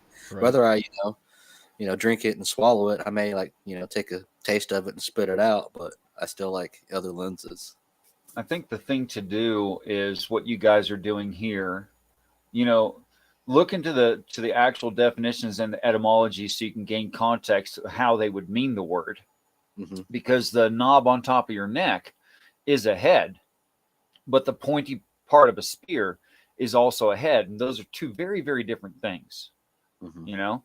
So if you don't understand how the actually, whether it's Hebrew or Greek, it's still Hebrew, how the Hebrew idioms were using those words within their social structures and standards, you really can't get at what they're driving at. You're left with guessing. And we gain information over time with communication, and the more readily the communication is available, the better the transfer of information is. So we are now at the best time in the history of this planet. We're at a great advantage here because of the internet, that we can speak directly to people who are, traditional Jews who know that language.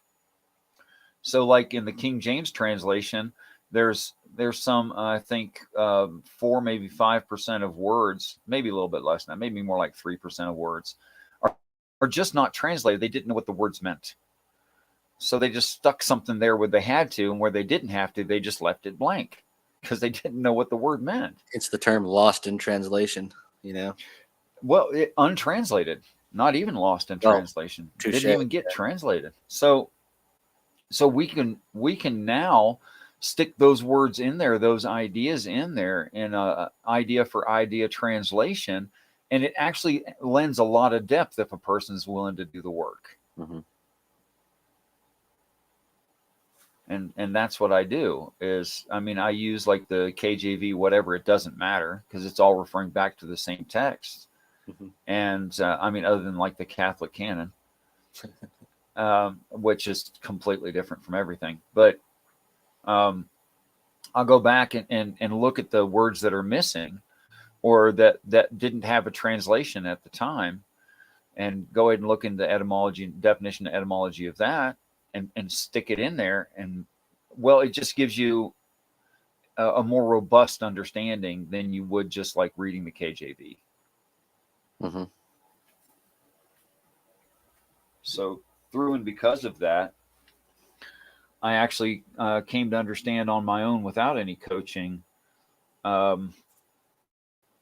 No Tyndale, no Shakespeare, that Shakespeare modeled the playwright, the plays after the Old Testament translation by Tyndale. And that he saw that, whether he is a person or a group, I don't know, but Shakespeare saw that it was written in 4 different levels at the same time. And perhaps that's the brilliance of Shakespeare. So designed plays the same way, where there's this slapstick comedy super shallow, a 10-year-old can understand it. And then there's human introspect in there. And then there's deep observations about the total human condition. And then below that is the view of the intent of God. And if you read at that fourth level, this is a lot bigger story than people think. Wow. I agree with you there. I mean, it blows me away, man. And when you're reading at that level, you can see, I mean, this is brilliant anyway, even at the surface level, right? But when you're reading at that fourth level, you can see that it's so intensely brilliant, and it's being dumbed down so that we can grasp it, and not in an insulting way, but in a very kind, like talking to a child kind of way, but treating them as a human, but speaking at their level. Mm-hmm. Like breaking it down. Yeah, that sort of thing. Yeah, breaking it down, like talk to me like I'm 5, something like that. Yeah. When my dad speaks and tries to tell me something, it's always some analogy, to try to get me to understand it. It's like, let me explain this Bible verse to you in an analogy, as if that's the only way I can understand it. But he means really well. Maybe he can't perceive your aging. A lot of parents can't. Mm-hmm. So, I mean, and I would not die on the hill of this is not historicity. But in the deepest level of reading, although there's a glimmer of it in the idea of foreshadowing, it's so much, it's so deep and it's so rich in the foreshadowing, and it's so detailed that yes, these things possibly could have happened in the life of Joseph, and that's fine, right? Mm-hmm.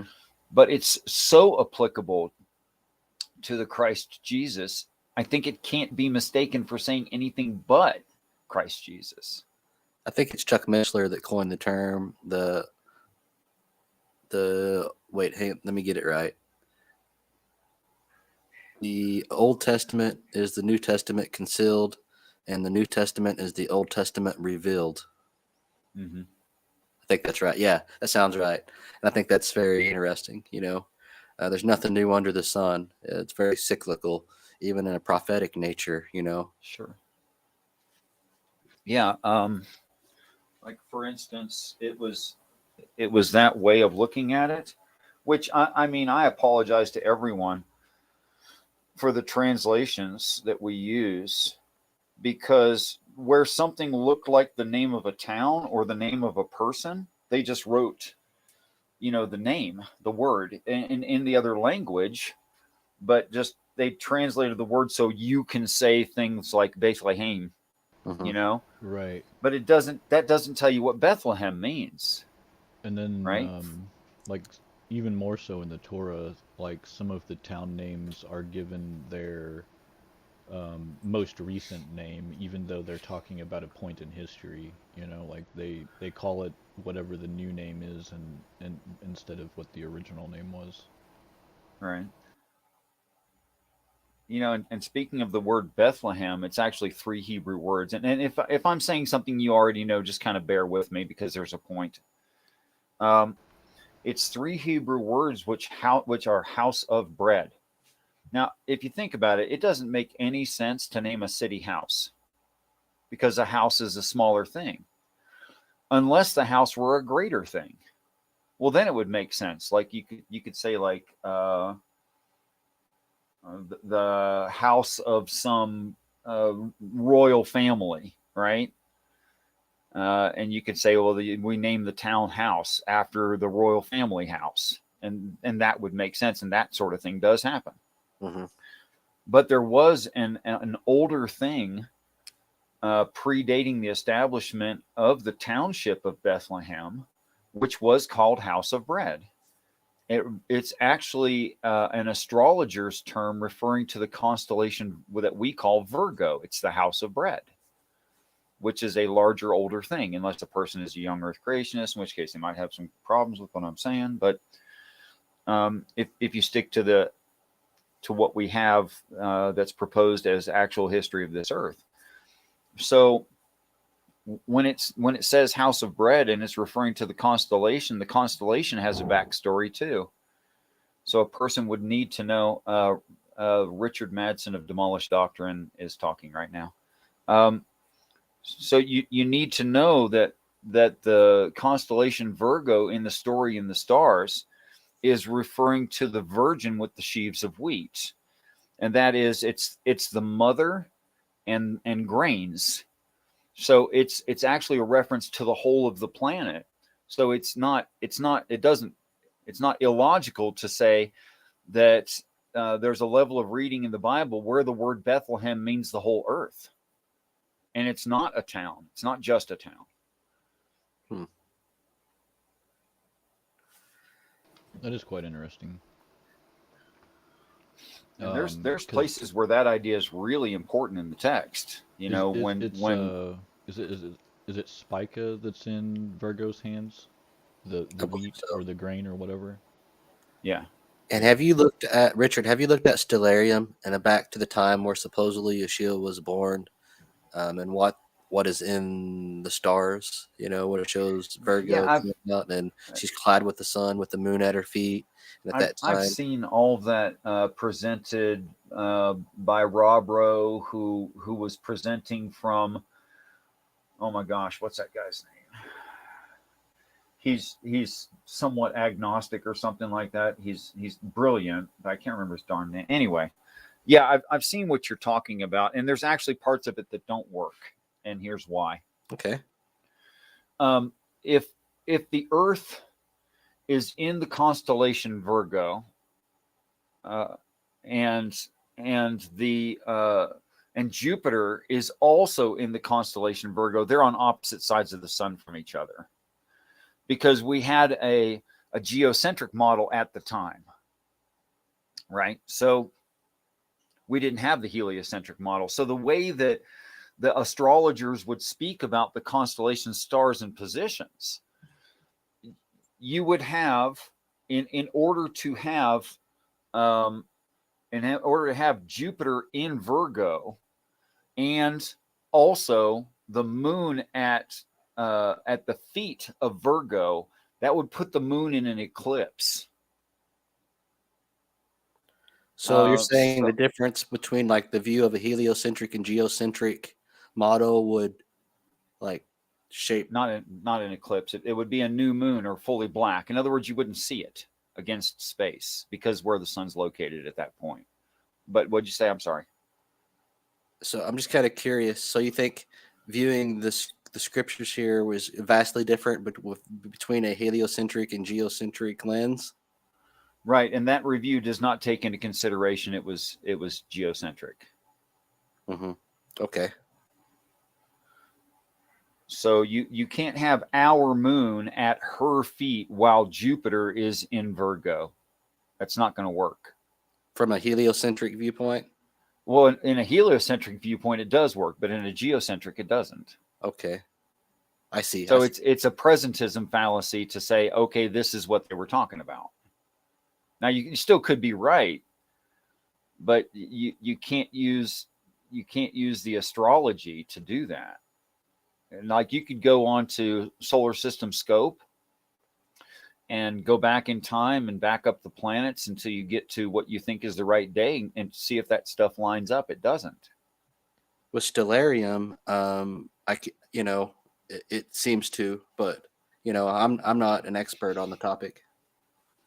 Well, perhaps you would share screen and show me because I haven't used Stellarium, and I don't know if there's a difference between Stellarium and Solar System Scope, or if they agree. And oh my gosh, how would I figure out which one was right if they don't agree?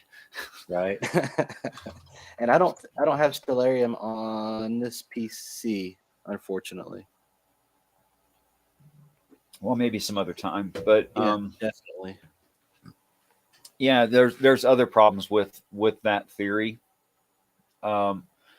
Like when you say a crown of 12 stars about her head, and you say, well, you know, the space is filled with stars. It's absolutely chock-a-block full. We used Hubble to take a 2-week-long exposure of the darkest spot in space that we could find. Never guess what we saw there. Yeah, thousands and thousands times thousands of galaxies in that super dark spot. That's what we saw. It's just they're so darn far away, it looks dark. So to say something like, oh, the 12, you know, are these 12 stars right here? Well, you know, actually the astrologers with their naked eye and with their simple, not yet telescopes couldn't see those stars. So maybe you could say something like, oh, we were to discover this later. But you can't say it's what they meant. So with stellarium, you can see stars that would be visible at the time, wherever location and whatever time of day that you set. And that's can why I find asked 12 if you'd stars yeah, around her head and that's there. why I asked if you had seen the stellarium model of it, because I'm not saying that it's proof. It's just very fascinating nonetheless, because you can go back to, you know, September 11th, -2 or -1 on stellarium, and go back to where is it at? Over there, you know, where the three magi's were around the time. I forget where it's Baghdad. You can go to Baghdad and, you know, show what they would have saw in the sky at that time. And you can, you know, enable deep sky objects to view.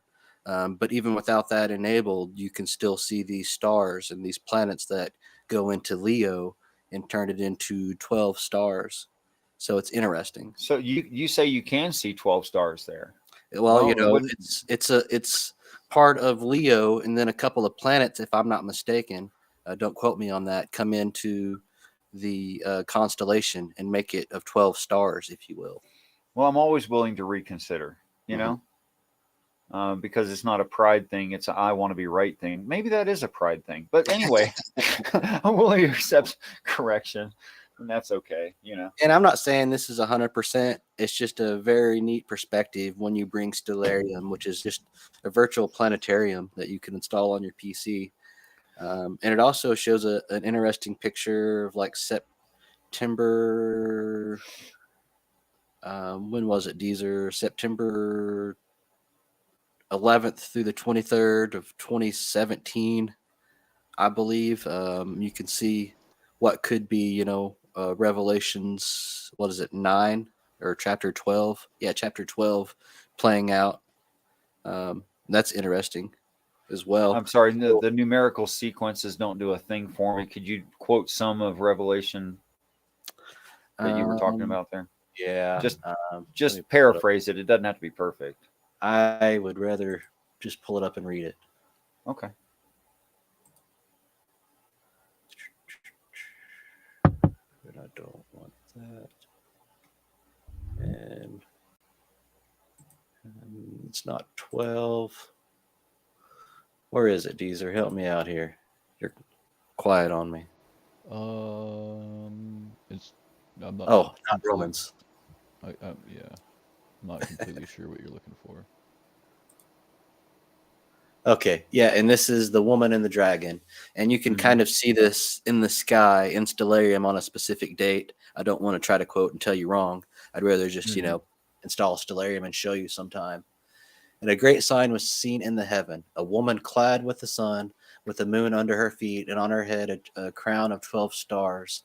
And being pregnant, she cried out in labor and in pain to give birth. And that's what, you know, you can paint a picture with stellarium, you know, in like this September realm around the 15th or so. You can see this in the sky with the naked eye. That's not deep sky objects or stars you can't normally see, you know. Okay. Let me just...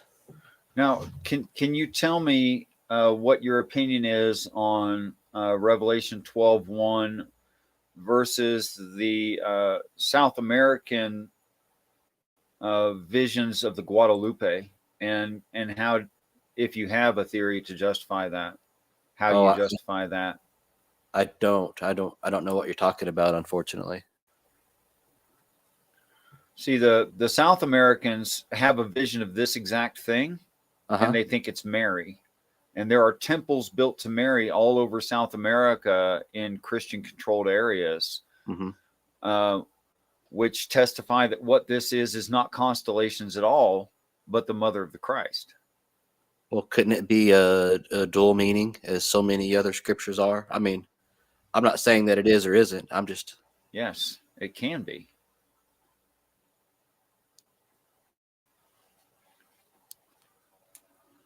Very interesting, though. Do you have a link or something you have bookmarked you could put in the group chat so I could check that out? It's GUADALAUPE, Guadalupe. You can just Google it. It's everywhere. You don't really need a link. Guadalupe, spell that again. It's GUADALUAPE or UE. It'll correct by the time you type in that much. Gotcha. I see it now. Guadalupe, huh? Oh, Our Lady of Guadalupe.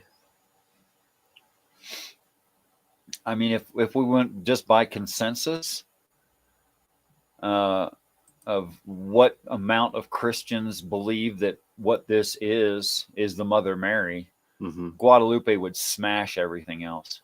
Right.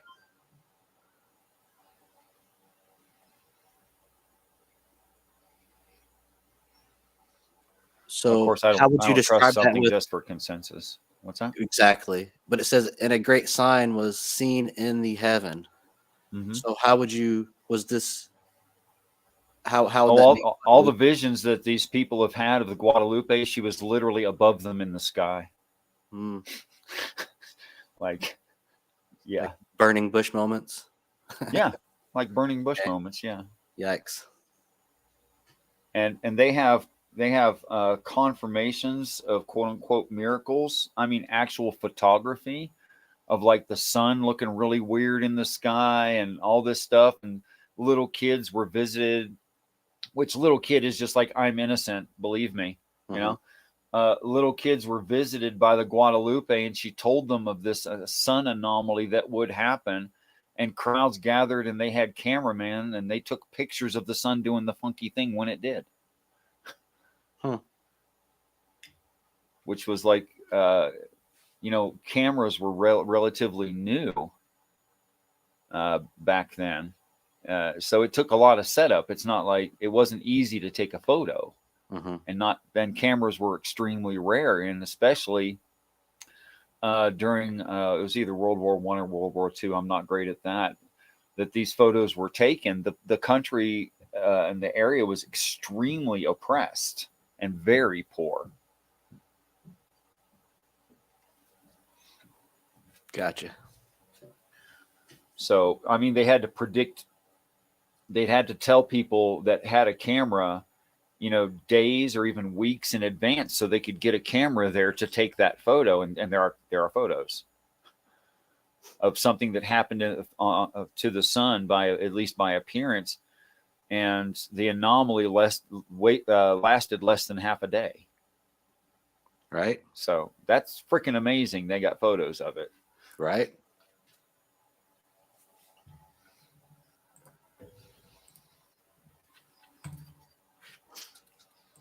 But this is really interesting on that topic and what these things really mean. And poor and under translation and untranslated words. A Christian will read the Bible and, out of commitment and love for their Savior, they'll read parts that they're only going to read once their whole life. They're never going to go back and study it. And some of those things are like the begats. So-and-so begat, so-and-so begat, so-and-so. And they'll do it once. They'll struggle through it, but it's not going to have any deeper meaning to them because it's just a list of names of people they never met. And every once in a while on the list, they're going to say, oh, look, there's David. I know that is. There's Hosea. I know who that is. Cool. and that will mean something to them, but the names don't. I think there's also But an underlying message to those as well. Like you ever heard it? Any of them? Like the heptadic structure of the scripture, Ivan Pennon's work that Chuck Missler of Koinonia House refers to, where the scholar breaks down the genealogy of like Jesus Christ in Matthew and finds over like 77 different rules that apply.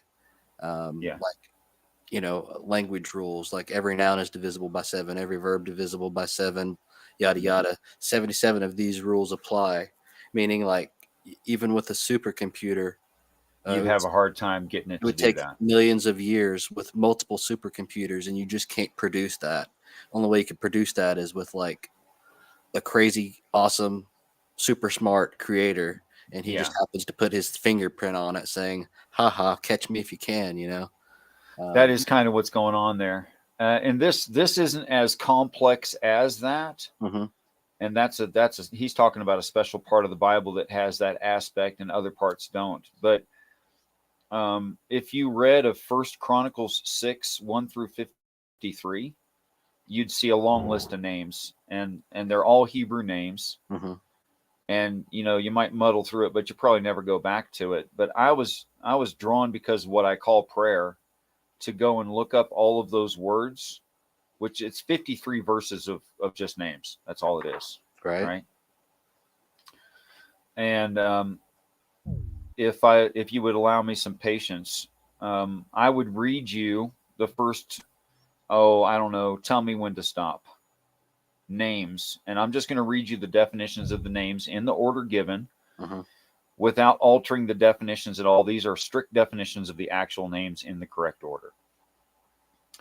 United refugee, ally, bitter, ally, high people, anointing seat of association, strength of God, high people, wish of God, drawing out rebelliously, wish of God, volunteer worshiper, God helper, high desirable place, God helper, mouth of a serpent, father of plenty, depopulate forceful, Jah has risen, rebellious, Jah has said, brother of goodness, just brother of anger, Jah has helped, Jehovah has favored, Jah has helped, Jah has said, brother of goodness, just retribution, portion of Jah, Jah has helped, Jah has prevailed, Jehovah has righted, Jehovah righted and went down, the Lord carried away, celebrated and founded peaceful, hand of the great stone, uniting refugee, ally, bitter, refugee, white, famous, ally, high people, anointing seat of association, strength of God, bitter, sick, sensitive, united, refugee, unity plan, Jehovah brothered, timely rising of light, stepping ally, people of liberality made smooth, prisoner God has obtained, father of gathering, prisoner, the bottom people, flame of God, strength of God asked, God obtained, burdensome brother of death, God has obtained honeycomb, given God of our fathers, compassionate, God has obtained, herd of God, a boy, father worshiper of Jah, for bitter and sick, famous strength, annunciation, festival of Jah, Jah has made. That's about half of it.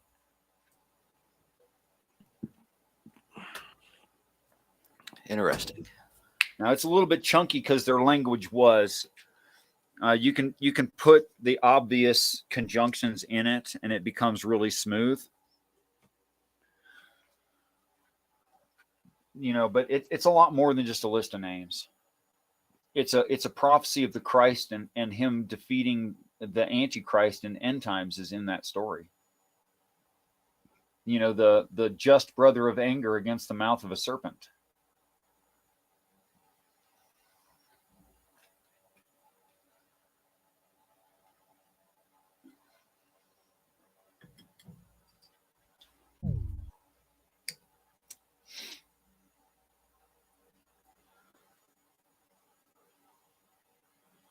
What do you make of that, Dustin?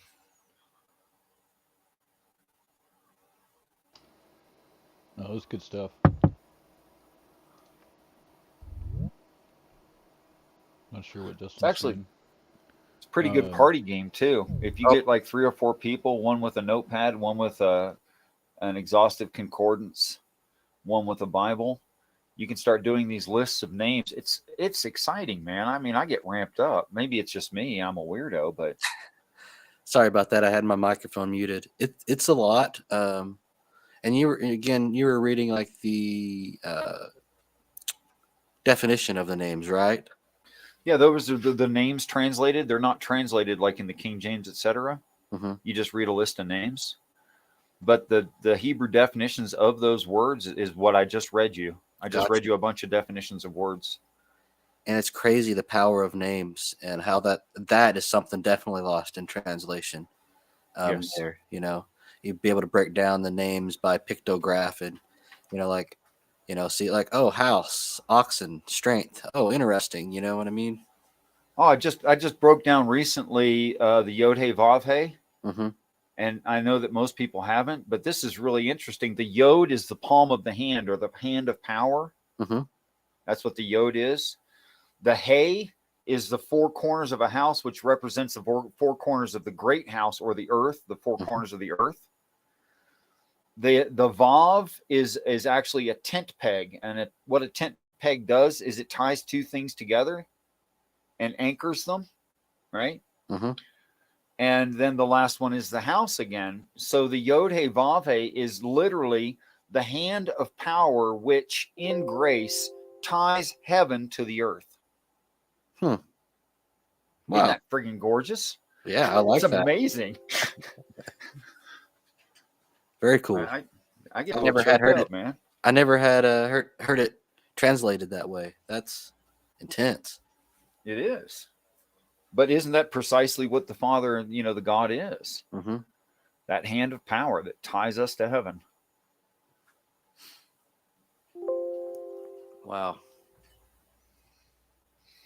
And Deezer, wasn't it you last week that read all the translations of the names, like going through Genesis, through at least through the Torah and beyond? Yeah, there's like I think it's 10 names up to Noah. I think it's the 10 names up to Noah. And what comes out? Oh man, I'd have to look it up, but it's like the blessed God shall come down and bring the despairing something comfort and rest or something Oh, it's like the that. same thing I just read. Yeah, it's probably the same thing. And then the names, the meaning of the names of the 5 books of Torah is in the beginning names he called in the wilderness his words. Bam. I love it. Amen. And that's what I wanted to look up, but you remembered it. Good job there. Yeah, I can remember that one. It's only 5. Yeah, well, if it goes past 3, I'm lost. Yeah, but even Rob Skiba did one with like Cain's lineage. Like there's a there's a good story and then there's a bad story in the evil lineage. It's pretty interesting. I can't remember it though. I'd have to search for it. Mm-hmm. I mean, this is why I argue that most Christians haven't read the Bible. And it's why the Jews say it too, I think. That if you hear those words in your natural language, you would understand the meanings of the words behind the word, But when you read it in English, it says things like Jeroboam. And you're like, okay. Whatever. I got bad news for you. Jeroboam means something. Like there's depth in that. It's always interesting to break down the names. There's so much to it. It's so much depth, and it's so much, what would you call it? Context. Yeah. Sure. I'll give you a really good example of something that anyone can testify is true in their own lives. And you'd never suspect it hearing it in church, what this story is, but we all know that it's true.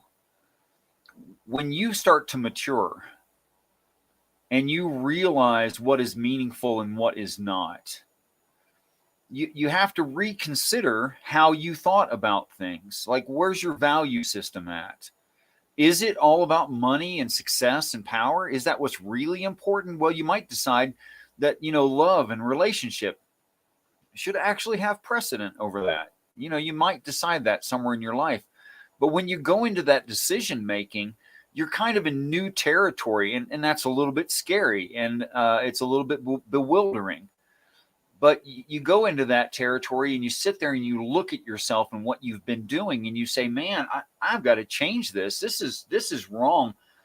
The old man has to die. This new me has to be born now that I've realized that my old alignment value was very, very skewed and wrong. Mm-hmm. And here's the interesting part.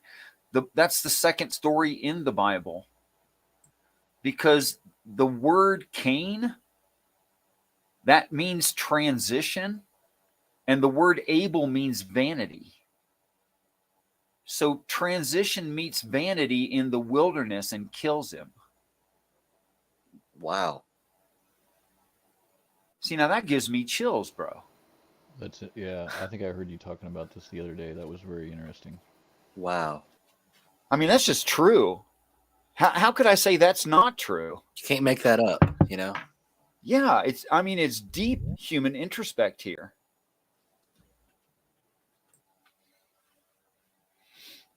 Wow. And, just the truth and the brilliance of it, and the way that it's written, which that was the style of the time of that part of the world, is to tell everything as a story,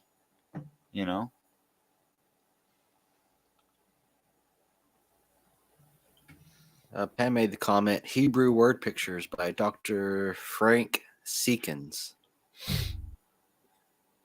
That must be a book. Poor Tina's having a hard time. In and out, in and out. Doctor, I want to look this up here. Oh, Tina was kicked. Oh, he kicked the other one. That was double. Duplicated. Whoa, that's why she keeps disappearing. Right. Her own son. I don't know what the issue is, but yeah. I don't know what the issue is. Click, you're out of here. Click, yeah. She must be having internet click problems. Yeah, this is a book by Frank T. Seekins, Hebrew Word Pictures. And it reveals how the Hebrew alphabet and how it reveals some prophetic truths. Mm-hmm. And you can get that on Amazon for $40. I'm going to take a look at that. You know what's really funny to me? I probably about 6 months into my study in prayer, it became obvious to me that the Hebrew language is not a derivative of anything on this planet. It's just not. And it's actually designed, the language itself is designed to tell the story of God. And you start looking at the meanings of the symbols themselves and what they represent, the etymology of the symbol itself. This is a language designed to teach God, start to finish. That's amazing. Mm-hmm. Like the language is the religion.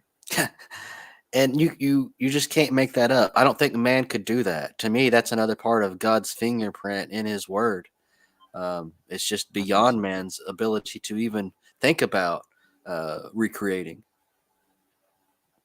To me, like why would a naturalistic evolutionary process of social structures create a language that by design tells the story of God?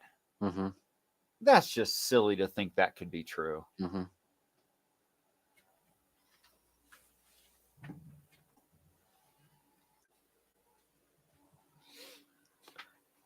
Yeah, Pam says yes, that was the book. Yeah. I'll go ahead and put an Amazon link in the Jitsi chat so you guys can see it.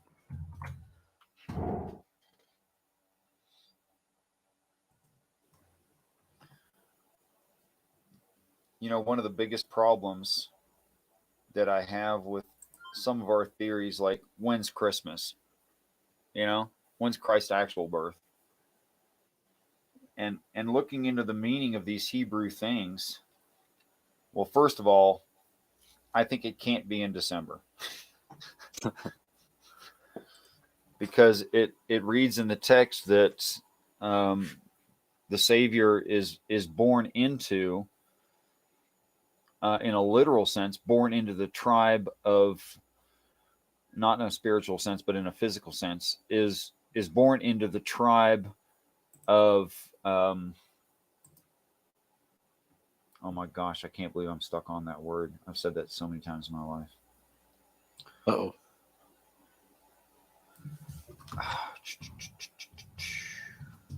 You'll get it. Yeah, as soon as I try to forget it and just pray, I'll get it. That's when it'll happen, when I give up. Reuben. There, I finally managed to get past my pride. He's born in the tribe of Reuben.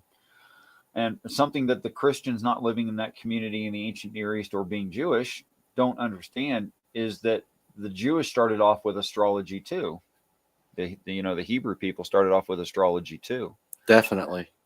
And What's they have called? their Mazaroth? Is that what it's called? I believe so. So they have their 12 constellations in their zodiac. Mm-hmm. And Reuben is one of those. And that's the same one we call Taurus. It's the bull. Okay. I didn't know that.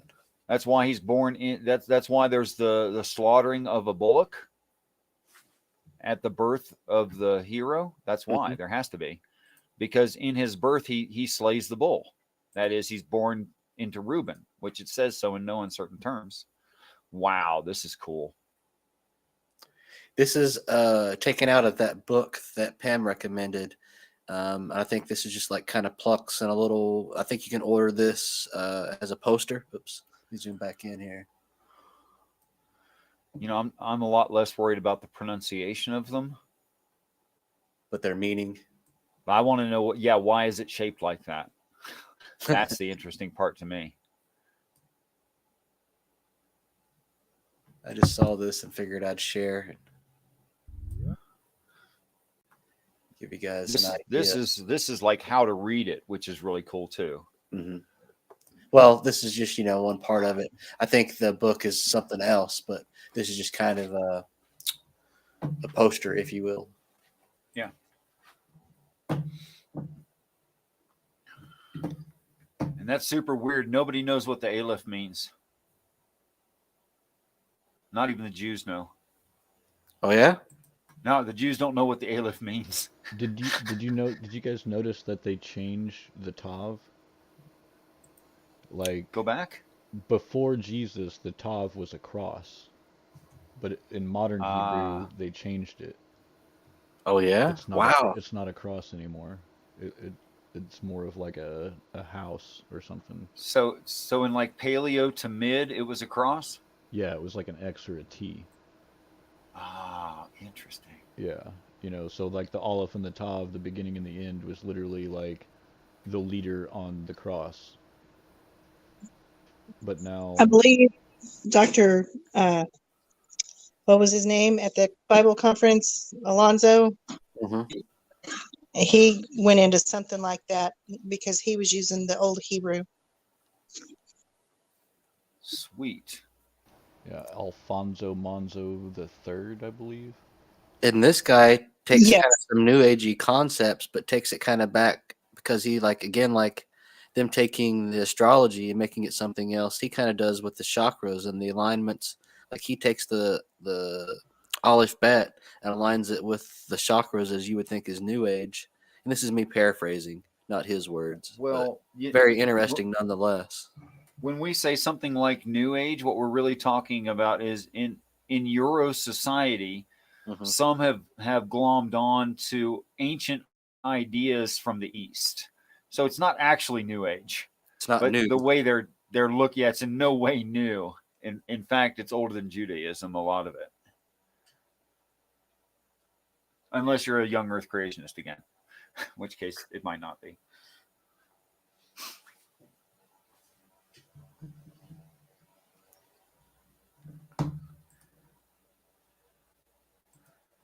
Well, it's after 1 o'clock, guys, and I'm thinking about lunch. So I'm going to go ahead and get off of here. But don't let me stop you guys if you want to continue doing what you're doing here. Peace, Dustin. Shalom, guys. May y'all bless y'all. Oh, hey, before you go, we have a huge tri-tip for some point in the future. Okay. Whether we're making tri-tip nachos or whatever goodness you're gonna make after you smoke it. Okay, then. Oh, when is this? We don't know. When Dustin comes over, probably whenever I get the porch warm enough for him to warm up and in between checking the smoker. No, Yeah. right? Uh-huh. Oh, Yep. you guys have actually like known each other well enough to smell each other. That's amazing. Yeah. These are like most everybody here is like an actual personal friend or family. Oh, cool. We just meet virtually for the convenience because, I'm still in my Shabbat stretchy pants. So, Me too. Yeah, and I'm Mama Tina, and I'm 3 hours away. And there's Right on. snow. Yeah. Yeah, there's we used to meet more regularly on, JD's back porch, but this, kind of happened and we just started doing it. And it's nice too because it keeps us on track versus of just slacking and chilling on his back porch. Yes, I love it. Now I feel like I walked into the middle of a family reunion and just stuck my finger in a pie. I mean, No. The Oh, well, go link was ahead. pinned for a reason. That's great.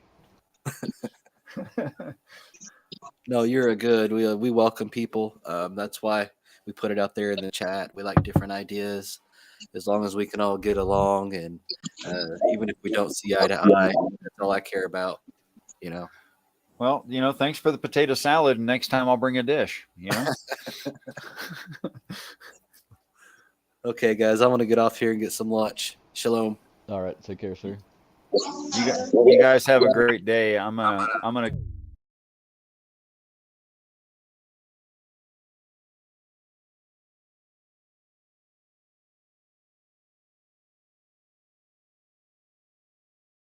Well, I guess whenever he ended the call, it ended it for everybody. That's interesting. It's never done that before.